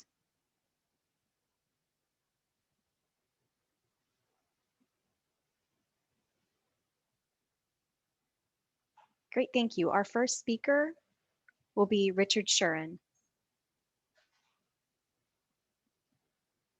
Good evening. Can you hear me? Yes, we can. Thank you. As a resident and homeowner in the small community of Island Park, I want to express my concern about the selection of the site for the on-source substation in Oceanside, which is really Island Park.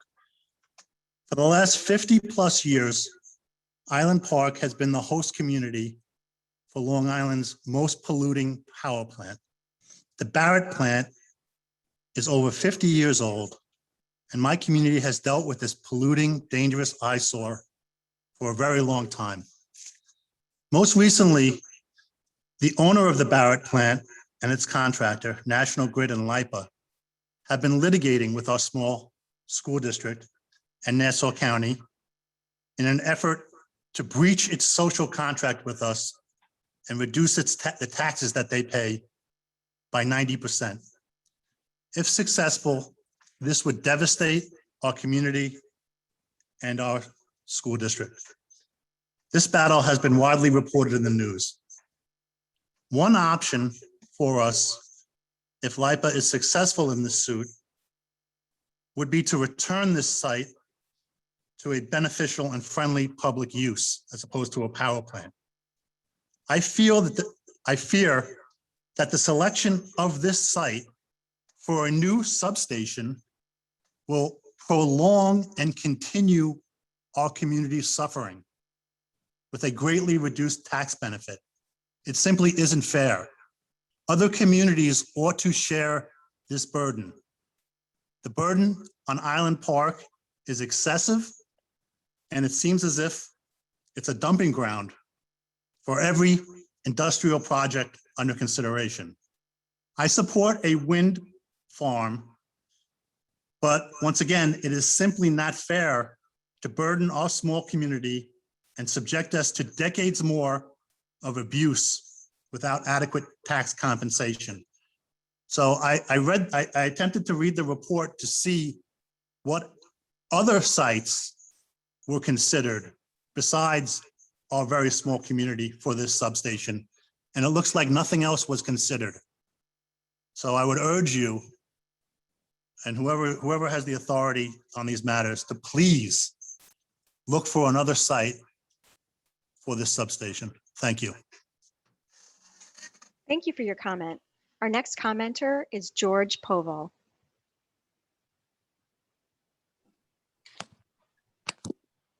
Hi, everybody. My name is George Poval. I'm the executive director of All Our Energy. We're a Long Island-based environmental advocacy and environmental protection organization. And I just wanted to briefly come and say that we are looking forward to a very robust and well-attended and well-commented, fully complete process to assure the best possible outcome with the least environmental impact and the greatest hope of averting climate change for this project. We want to also make clear that we are firmly in favor of community benefits, environmental justice, and we're also in favor of a very robust discussion on properly compensating any groups who may be adversely affected. We are very pleased that Empire are talking about gravity-based rather than pile driving and other methods that are much more damaging to the sea life. And so we're very excited to see this happening here. We're also very excited. Everybody should be aware that the decisions and the process that we do here really needs to be top notch and really needs to include as many people as possible, because we are going to be setting the standard for what's going to happen across the rest of this country. Having said that, we have a real commitment that is needed for everybody to take into consideration the different groups. But remember, what we are dealing with is averting climate change, and all of those groups are already being adversely affected by that. So we look forward to in-depth discussions on bringing the power, especially into Barrett Power Plant, to displace the dirty fossil fuels that are being used there and that have been used there for the last 50+ years. And we would hope that the discussion would include community benefits for just such siting of the electrical transfer station. We also would like to ask that in this process, and I haven't really heard of it much, I have heard people talk about judging wind not against nothing, but against what's currently being done, and I completely agree with that. I would also like to place into the discussion, as part of the no action alternative that must be done for this process, we really should be also looking at the current impacts of the current uses in the area and what the impacts that they have are, so that we can have a clearer picture of what impacts of the wind farm would be and how they would be different from, say, things that are happening right now, like the dredging and dragging methods that are used by some of the fishing groups to basically get what they need and leave the disaster behind them. So I look forward to an open discussion on all of those things. And I just want everybody to keep in mind that what we do now is going to have national implications. And please bring your best intentions to what we're doing, because this is really, really important. We cannot delay, but we have to do it right. We will be submitting our full written comments before the period is over. And we thank everybody for being involved. And we look forward to a robust discussion over the next 2 somewhat years to bring this process to a fruitful and beneficial outcome. Thank you. Thank you for your comment. Our next commenter is Michael Stocker. Yeah, hi, good afternoon. Thank you for this opportunity to comment on Empire Wind. And this is Michael Stocker from Ocean Conservation Research. We're mostly focused on bioacoustic impacts of various energy projects on marine life. And I am pleased to see that there is a lot of forward planning. I guess I won't know how much in depth it was until after the September release of the appendices from Volume 2. But one of the things that I would like to kind of enter into this is that soundscape studies are becoming actually more robust ways of looking at both interactions between anthropogenic noise sources and wildlife, as well as wildlife density in the area over time. So I hope that there's broadband soundscape recordings being taken as we speak right now of that area, so we can actually do some analysis as we start changing the habitat, because these 8,000 acres of wind farms is a real significant shift in terms of viable habitat for critters. And again, as the captain mentioned before, some of those may be good, but some of them we're not exactly sure. There was an interesting study up in the North Sea with langoustine that usually fluff up the substrate, but because of the chronic noise from the at the bases of these wind farms, they were not as active, and so we're starting to get a sediment settling there that could bode disaster if because that's really where all substrates really where all the marine vertebrates kind of hang out, and that's the foundation of the food chain there. So I'm glad we're moving ahead on. I'm glad there's a lot of public enthusiasm for it. We definitely need to pivot away from fossil fuel if we're going to save ourselves, and I'm glad we're going to. It looks like some really good planning is being done here, and I think everybody has to bear in mind a shift from one colossal energy source to another colossal energy source is going to be expensive. It's going to have a lot of impacts, and hopefully if we do it right, we'll be able to do it sustainably. And but it's also going to cost a lot of money, both in terms of monitoring and mitigation, monitoring both before, during surveys,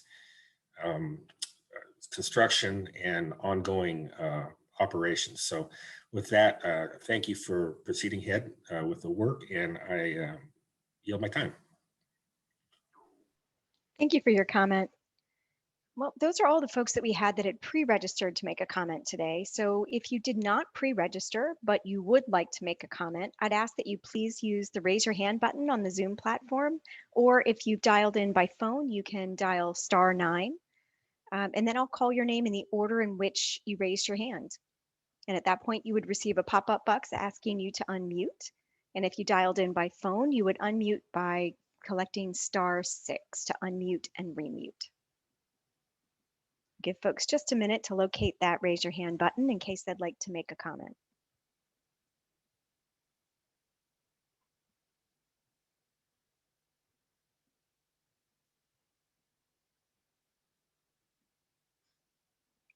Thank you. I see our first commenter is Shay O'Reilly. Hey there, can you hear me okay? Yes, we can. Thank you. Great. So I'm calling in from an extremely sweaty Brooklyn, where we're currently curtailing our electric usage to deal with our heat wave right now and the burden on the grid. And I want to say that one of the things we know about offshore wind is that it generates a lot of power during peak demand times, and I hope that that will come into account in the overall assessment of this project. So my name is Shay O'Reilly. I am an organizer for the Sierra Club in New York City. I actually started in this role 5 years ago, right when the offshore wind, this actual exact site was being auctioned off. So it's been thrilling to us to see it be kind of go through this process and now with an actual proposal and plan to build on the site. The Sierra Club is a staunch supporter of offshore wind. We are a very old conservation organization that also understands climate change as a key threat to the natural world we care about and to the human communities that depend upon it. I am actually going to direct my comments specifically towards the really excellent work that New York State has done this whole process. Along with many of our partners in the labor movement and other community groups, we worked to demand that the state include extremely stringent responsible contracting standards for the offshore wind solicitation that they put out, that this project is part of. These projects we know are going to pay prevailing wage. They're going to adhere to recommendations of an environmental technical working group, which is very exciting. And they're also going to work to negotiate community benefits with host communities. This is an example of these new projects being done right and ideally being done in ways that get us beyond some of the injustices of the fossil fuel era. So we're excited about this. We really want to see those standards that New York has set incorporated into BOEM's analysis. We think that they're a model for the nation, and they came out of hard work by a lot of people who recognized this early on as a critical clean energy technology for our communities and to get off of climate and to get off of fossil fuels that are causing climate change. I really appreciate the time that you spent in this. I know that we're going to get a really good and comprehensive EIS. We'd also always want to bring up the concerns about the right whale species, which we know are critically endangered. There's a great heat map submitted in the documents of when right whales are spotted in the area, and we'd like to make sure that that informs the construction plans for the project. Many developers have signed on to a right whale agreement negotiated by some of our partners within the environmental community. And it would be great to adhere to that and to move that process forward so we can ensure that as we're building out these absolutely required projects, they're done with respect for our endangered creatures that have already dealt with so much. So all in all, as Sierra Club, we really, really like offshore wind. We're excited about the Empire Wind project. We're excited to work with Equinor where possible to make sure that they are building this project right. We know it can be done and it can be a model for the nation. Thank you for your time. Great, thank you for your comment. Just give another moment for folks to raise their hand if they have a comment they'd like to make this evening. As a reminder, this is the last opportunity to submit questions through that question and answer button at the bottom of your screen. So if you have any last minute questions you'd like to submit, now would be the best time to do that. Okay, at this point, I don't see any additional hands raised to provide public scoping comments this evening. But as we've discussed previously, you can also submit your comments through regulations.gov or through the US mail by July 26, 2021. We'll take just a quick 5-minute break, and when we return, the BOEM representatives will provide answers to the clarifying questions that have been typed into the question and answer box during today's meeting. At this point, we will go ahead and close the question and answer box, and BOEM subject matter experts will respond to previously submitted questions when we return from our break. Okay, we'll go ahead and take that 5-minute break, and we'll return at 7:10 Eastern. Thank you.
Hi, everyone. Thank you for rejoining us again.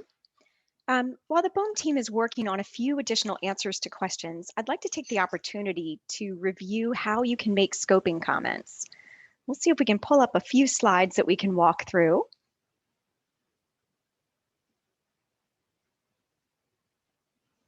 Great. So I'm going to walk you guys through the process to provide written comments on the Empire Wind Notice of Intent to prepare an environmental impact statement. Comments can be provided orally during future scoping meetings, electronically through the regulations.gov website, or in written form by mail. Please note that comments on the Notice of Intent should be submitted no later than July 26, 2021. And all comments submitted will be made part of the public record and will be posted publicly. On the next slide, I'll walk you through how you can provide comments on the Empire Wind Notice of Intent electronically through the regulations.gov website. The first step, you go to regulations.gov in your browser, type in the relevant docket number. For this project, that's BOEM-2021-0038 into the search bar, and then you press the search button. On the next slide, you'll see the search result returns for the Notice of Intent for Empire Wind. To view the full Notice of Intent text, you'll click on the underlined notice title. And then to submit a comment, press the comment button. From there, you can type the text of your comment in the space provided, or you can attach files as needed. And further down on the comment submission page, please select if you're providing this comment as an individual or if you're providing the comment on behalf of an organization, and then provide your name and address in the fields below. BOEM does not consider comments submitted anonymously. Once your entry is complete the CAPTCHA and press the Submit Comment button. Comments may also be submitted by mail with envelopes labeled Empire Wind COP EIS and addressed to the Program Manager, Office of Renewable Energy, Bureau of Ocean Energy Management, 45600 Woodland Road, Sterling, Virginia, 20166. And comments must be received or postmarked no later than July 26, 2021. And as a reminder, BOEM does not consider anonymous comments, so please include your name and address as part of your submittal. Okay, we'll go ahead and get started with the question and answer process now. I'll read out the questions that have been posed through the question and answer box, and one of our BOEM representatives will come on camera and provide the response.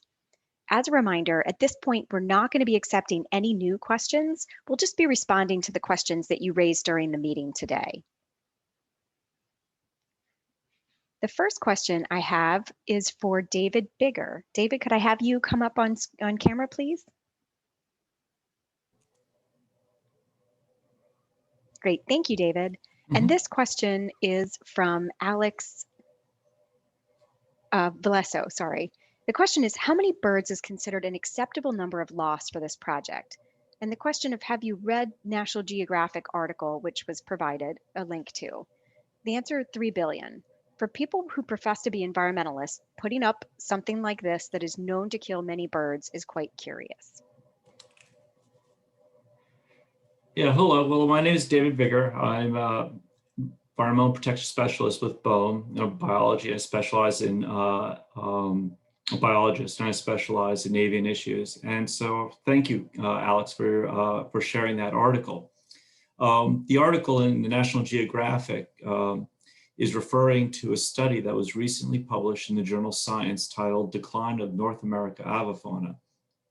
And we're going to post a link in the chat to that article, to that scientific paper. And the environmental impact statement will include a cumulative impact analysis that will cover past, present, and future impacts to birds. And information from this study will be included in this analysis. Thank you for your comment. Great, thank you, David. The next question I have is for John McCarty to respond. And this question is also from Alex Vasello. And the question is, have you analyzed the impact on property values of those living adjacent to these waters and how their quality of life will be affected by the constant sight of these eyesores?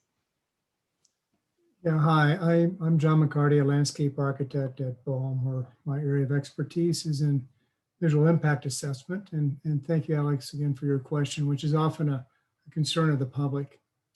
And yes, these effects are analyzed in the construction and operations plan and will also further be analyzed in the EIS. Section 7 of the construction and operations plan addresses visual impacts from the Empire Wind Project, and Section 8.1 addresses the resulting economic impacts.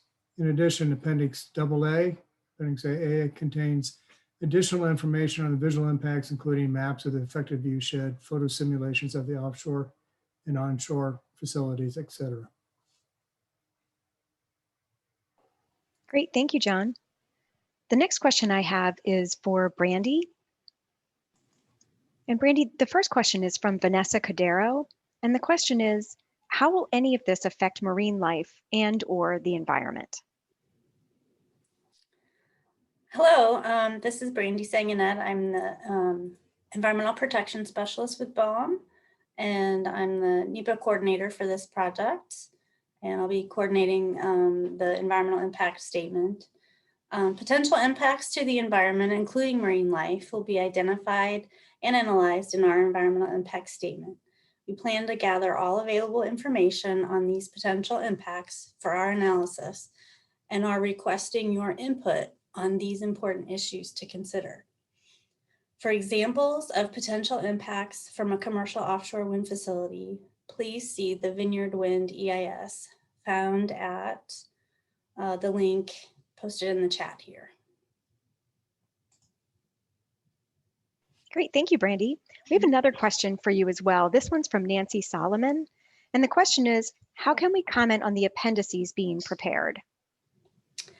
Most of the appendices that are being prepared will be updated before the end of the scoping period and will be posted on BOEM's website for you to review. So you will have the opportunity to review them before the end of the scoping period. Great, thank you, Brandy. Our next question is for Ursula. Hi, Ursula. Hi, Pam. So the question is also from Nancy Solomon. And I'll read that in just one second for you.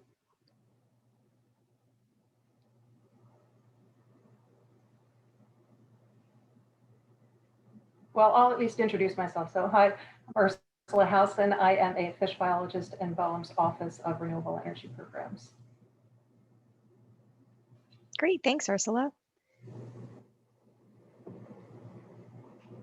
Having some technical difficulties pulling this up. Just give me 1 second there. Thank you. Would you like me to read it, Pam? I have access. If you do have it available, that would be great. Thank you. Sure. So these are 3 of the questions that Nancy had submitted. These are from Nancy Solomon. The first is, will you be considering impacts to the fishing industry as part of the cultural resource surveys required under NEPA? Second was, will there be more meetings with the commercial fishing community? And then the fourth question that I will also answer is, if the cables are under the bay, will you examine their potential impact to the shellfish beds and the bay houses? So thanks, first of all, very much for your questions, Nancy. Regarding your first question, commercial and recreational fishing are important uses of the exclusive economic zone that BOEM will consider in its decision-making. BOEM will work closely with the National Marine Fisheries Service, or NMFS, to ensure that socioeconomic impacts of the Empire Wind Project, the commercial and recreational fishing industry, are considered in the environmental impact statement. You can find more information on these types of analyses on the NMFS website, Socioeconomic Impacts of Atlantic Offshore Wind Development, at the URL that is currently being posted in the chat. Very good timing, thank you. Regarding your second question, Nancy, BOEM regularly engages with commercial and recreational fishermen to understand their concerns from both a biological and socioeconomic impact perspective. This has and will be accomplished through focused engagement with regional fishery management councils, participation in state-led fishery advisory group meetings, and other stakeholder meetings. Additionally, Empire Wind continues to engage with the fishing industry, and more information regarding their be found on BOEM's Empire Wind webpage, which is www.boem.gov/empire-wind. You can look specifically in the COP on that page, and thank you. I see that, Rebecca. Thank you for posting that. You can look specifically on that page at the COP, Volume 2E, Section 8.8, as well as in Volume 3, Appendix W, which is the Environmental Mitigation Plan, and Appendix DD, the Fisheries Communication and Outreach Plan. Regarding question number 4, which is whether we will examine the potential impacts of cables on shellfish beds and bay houses, potential impacts to biological resources, including shellfish beds, will be identified and analyzed in our environmental impact statement. The portion of the question regarding bay houses will be answered, I believe, next by our cultural resources expert, Connie Barnett. Thank you. Great. Thank you so much, Ursula. Connie, do you want to pop on here so that you can respond to this question as well?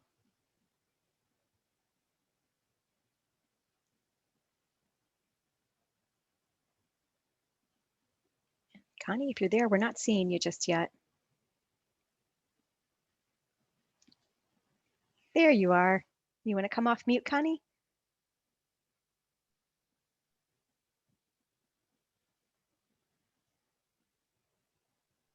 We are not able to hear you, Connie. Maybe what we could do is if you want to provide your comment into the chat, then I could read it out loud for you. So we'll do that. While Connie is putting her response into the chat, we'd like to go ahead and maybe we can review a few other kind of features that they have in terms of this project. So let's talk a little bit about the COP and the technical appendices. I do have a couple of slides on this that we can pull up.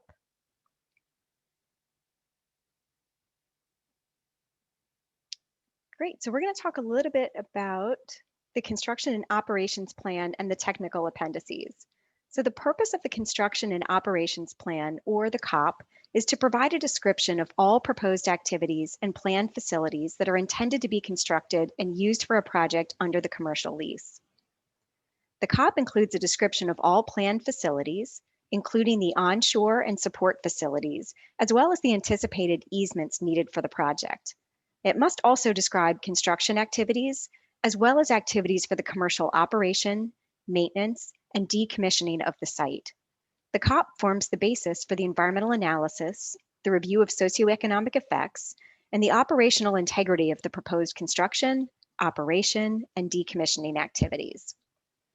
The technical appendices of the COP include the results and supporting data from the surveys done to support the planned construction and operations activities in the commercial lease area.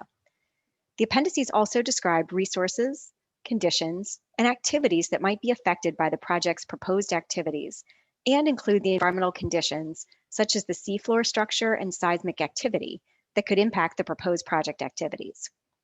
The technical appendices include topics such as biological survey results, archaeology and historic property surveys, locations for offshore turbines and substations, and visual impacts assessment, air quality analysis, and a fisheries communication and outreach plan.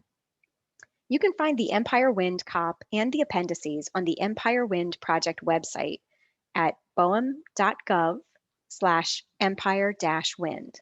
Please note that some of the information included in the COP is confidential and therefore it's redacted from the online copy.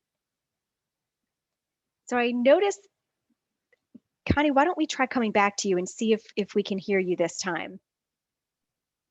Okay, let's see if we have success this time. Yay! That sounds much better. Thank you. Heck, the gremlins love me this evening. So sorry about that. Connie Barnett, architectural historian, and I'm going to answer the question from Nancy about the bay houses. If I can pull up that answer quickly enough. Hold on one second. Okay, so BOEM's environmental analysis of this project will include impacts on all types of cultural resources from both offshore and onshore project components. Empire Wind will identify the areas of potential effect for all activities in the project design envelope and identify historic properties within those areas. The effort to identify architectural properties will be documented in Appendix Z to the COP, titled The Analysis of Visual Effects to Historic Properties.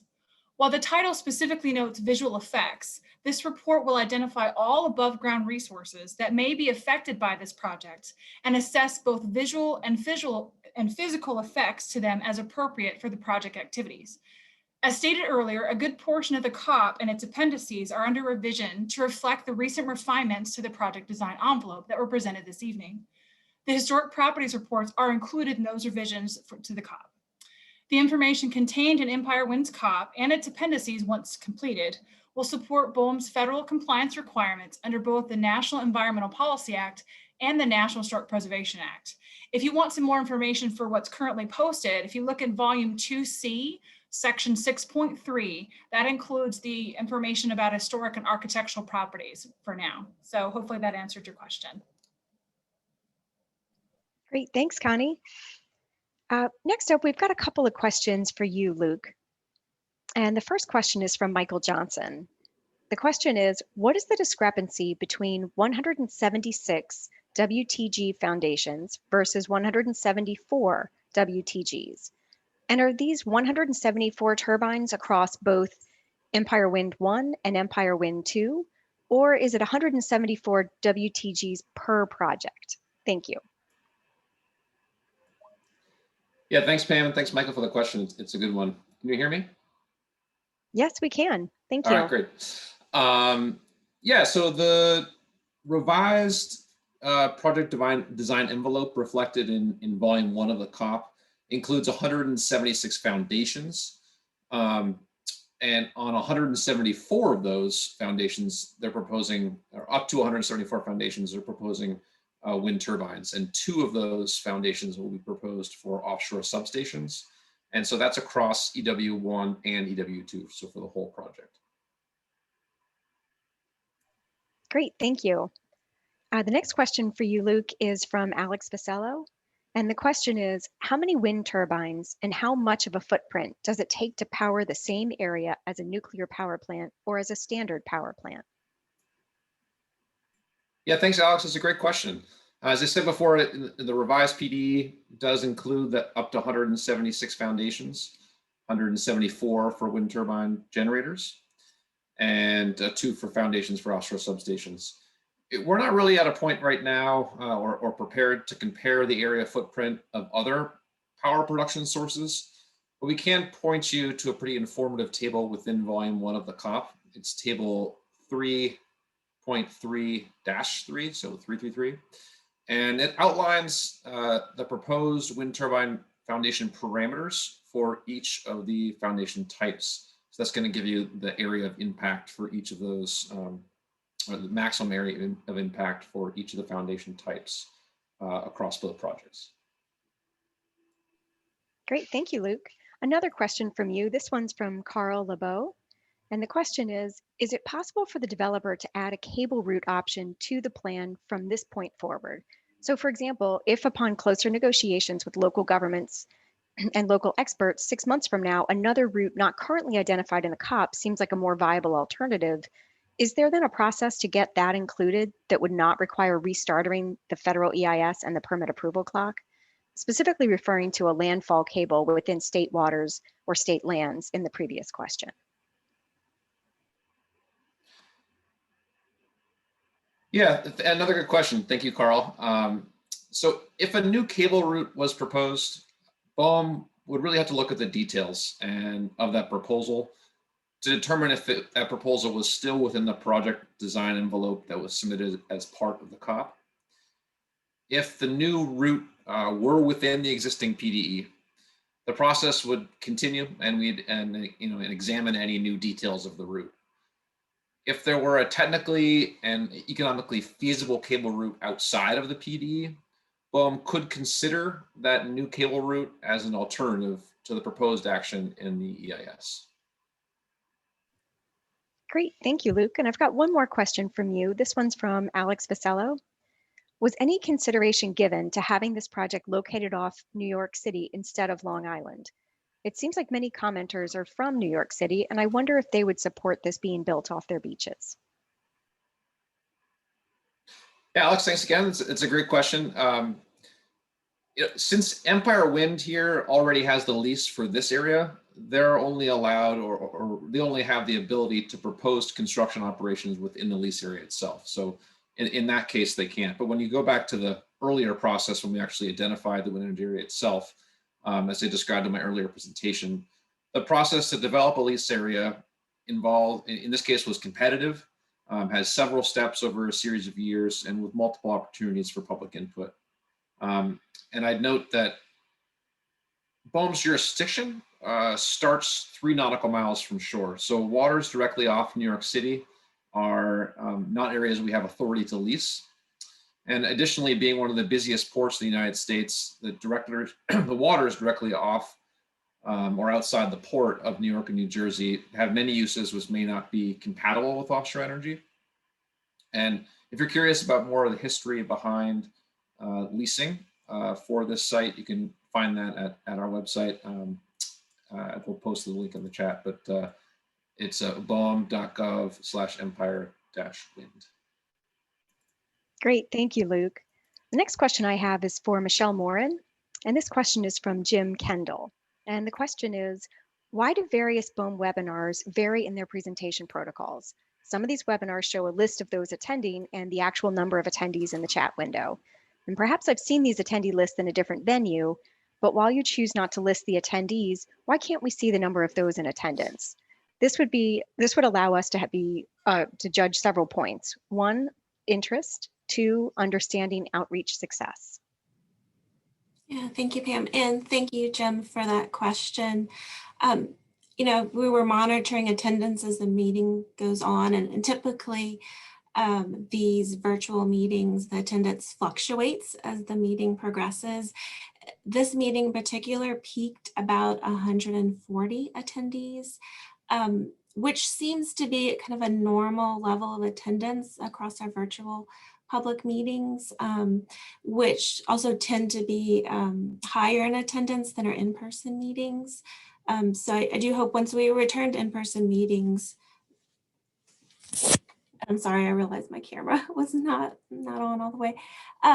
So when we do go back to in-person meetings, I would still like to add at least one virtual meeting because of that higher attendance. We can reach more people. It's just been our typical practice not to display that attendee list during our virtual meetings. We do post the names of the commenters, so they have a heads up where they are in the line. But I think you make a good point about ensuring consistency across the meetings. And so I'm definitely going to look at that practice. And we really appreciate your feedback because we're trying to really make this the best experience we can for everyone. And thank you again, Jim, for attending today's meeting. Great, thank you, Michelle. The next set of questions I have are for Laura Morales from Empire Wind. The first question is from Greg Revor, and the question is, how will power be transmitted from landfall at Sunset Park site to and from Gowanus Station in Brooklyn? Will any horizontal drilling be involved? Thank you for the question. Power will be transmitted through the underground interconnection cable from the Empire Wind 1 onshore substation to the Gowanus substation, point of interconnection. You can find additional details on landfall methodologies considered in our project design envelope in volume 1, section 3 of the COP. Great, thank you, Laura. Another question also from Greg Revor is, will underground power transmission once on land be the responsibility of the local utility, and who is the utility responsible? Underground power transmission will be the responsibility of Empire Wind from the onshore substation that we are proposing to construct up to the point of interconnection. And at that point, it becomes the responsibility of the local utility, excuse me. So for Empire Wind 1, that's Con Edison, and for Empire Wind 2, that's PSEG Long Island. Great, thank you, Laura. Another question for you. This one's from Michelle Bachman.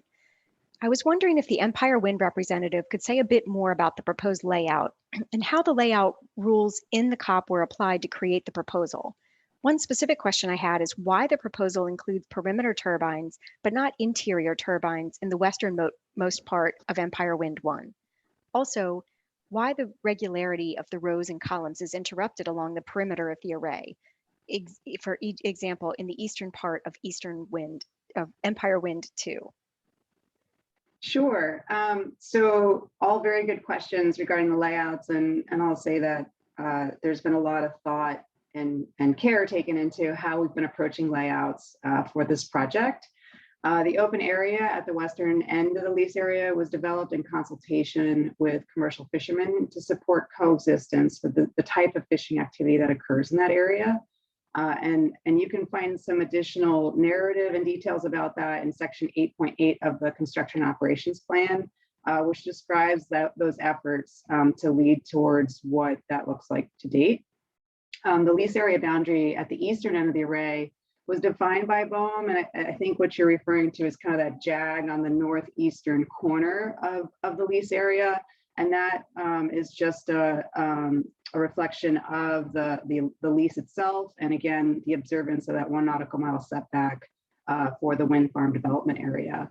And then there's some additional information. Again, the full narrative of the layout rules that describe, each and every one of those 9 rules and how that plays into a more refined layout presented in the construction operations plan are shown both in volume 1, section 3, as well as volume 2, section 8.8. And section 8.8 is the section regarding commercial and recreational fisheries.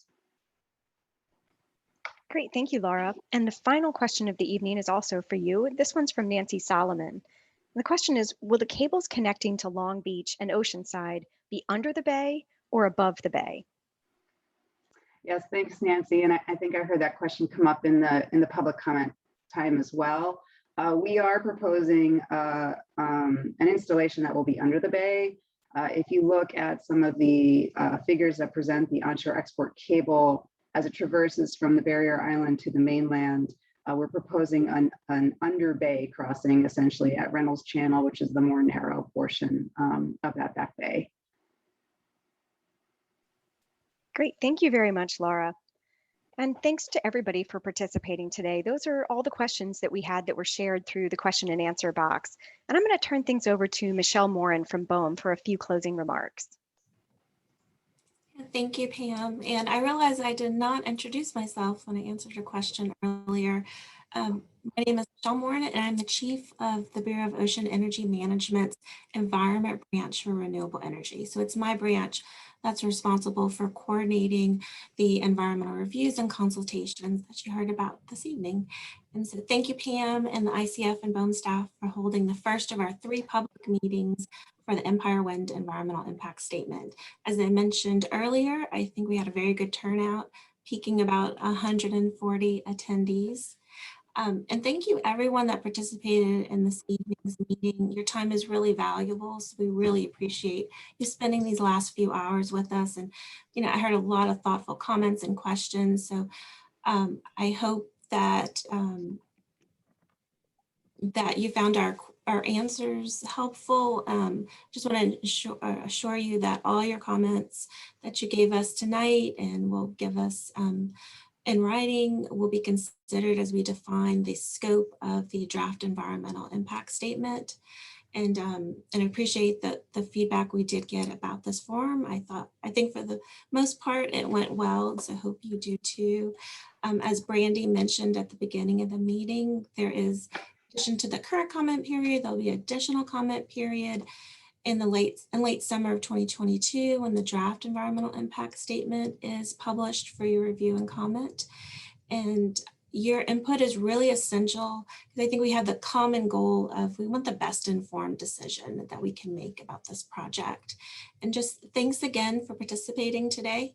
And just a reminder, the end of the comment period is July 26th, and we have 2 more scoping meetings. So I really encourage everybody to continue to participate in the process. And thank you very much. Have a good evening. Thank you all for participating in today's virtual public scoping meeting. We appreciate your input and your involvement in this process. A recording of this meeting will be made available in the coming weeks on the project website. In the meantime, for additional information, please visit the virtual meeting room website. And this meeting is adjourned. Thank you all.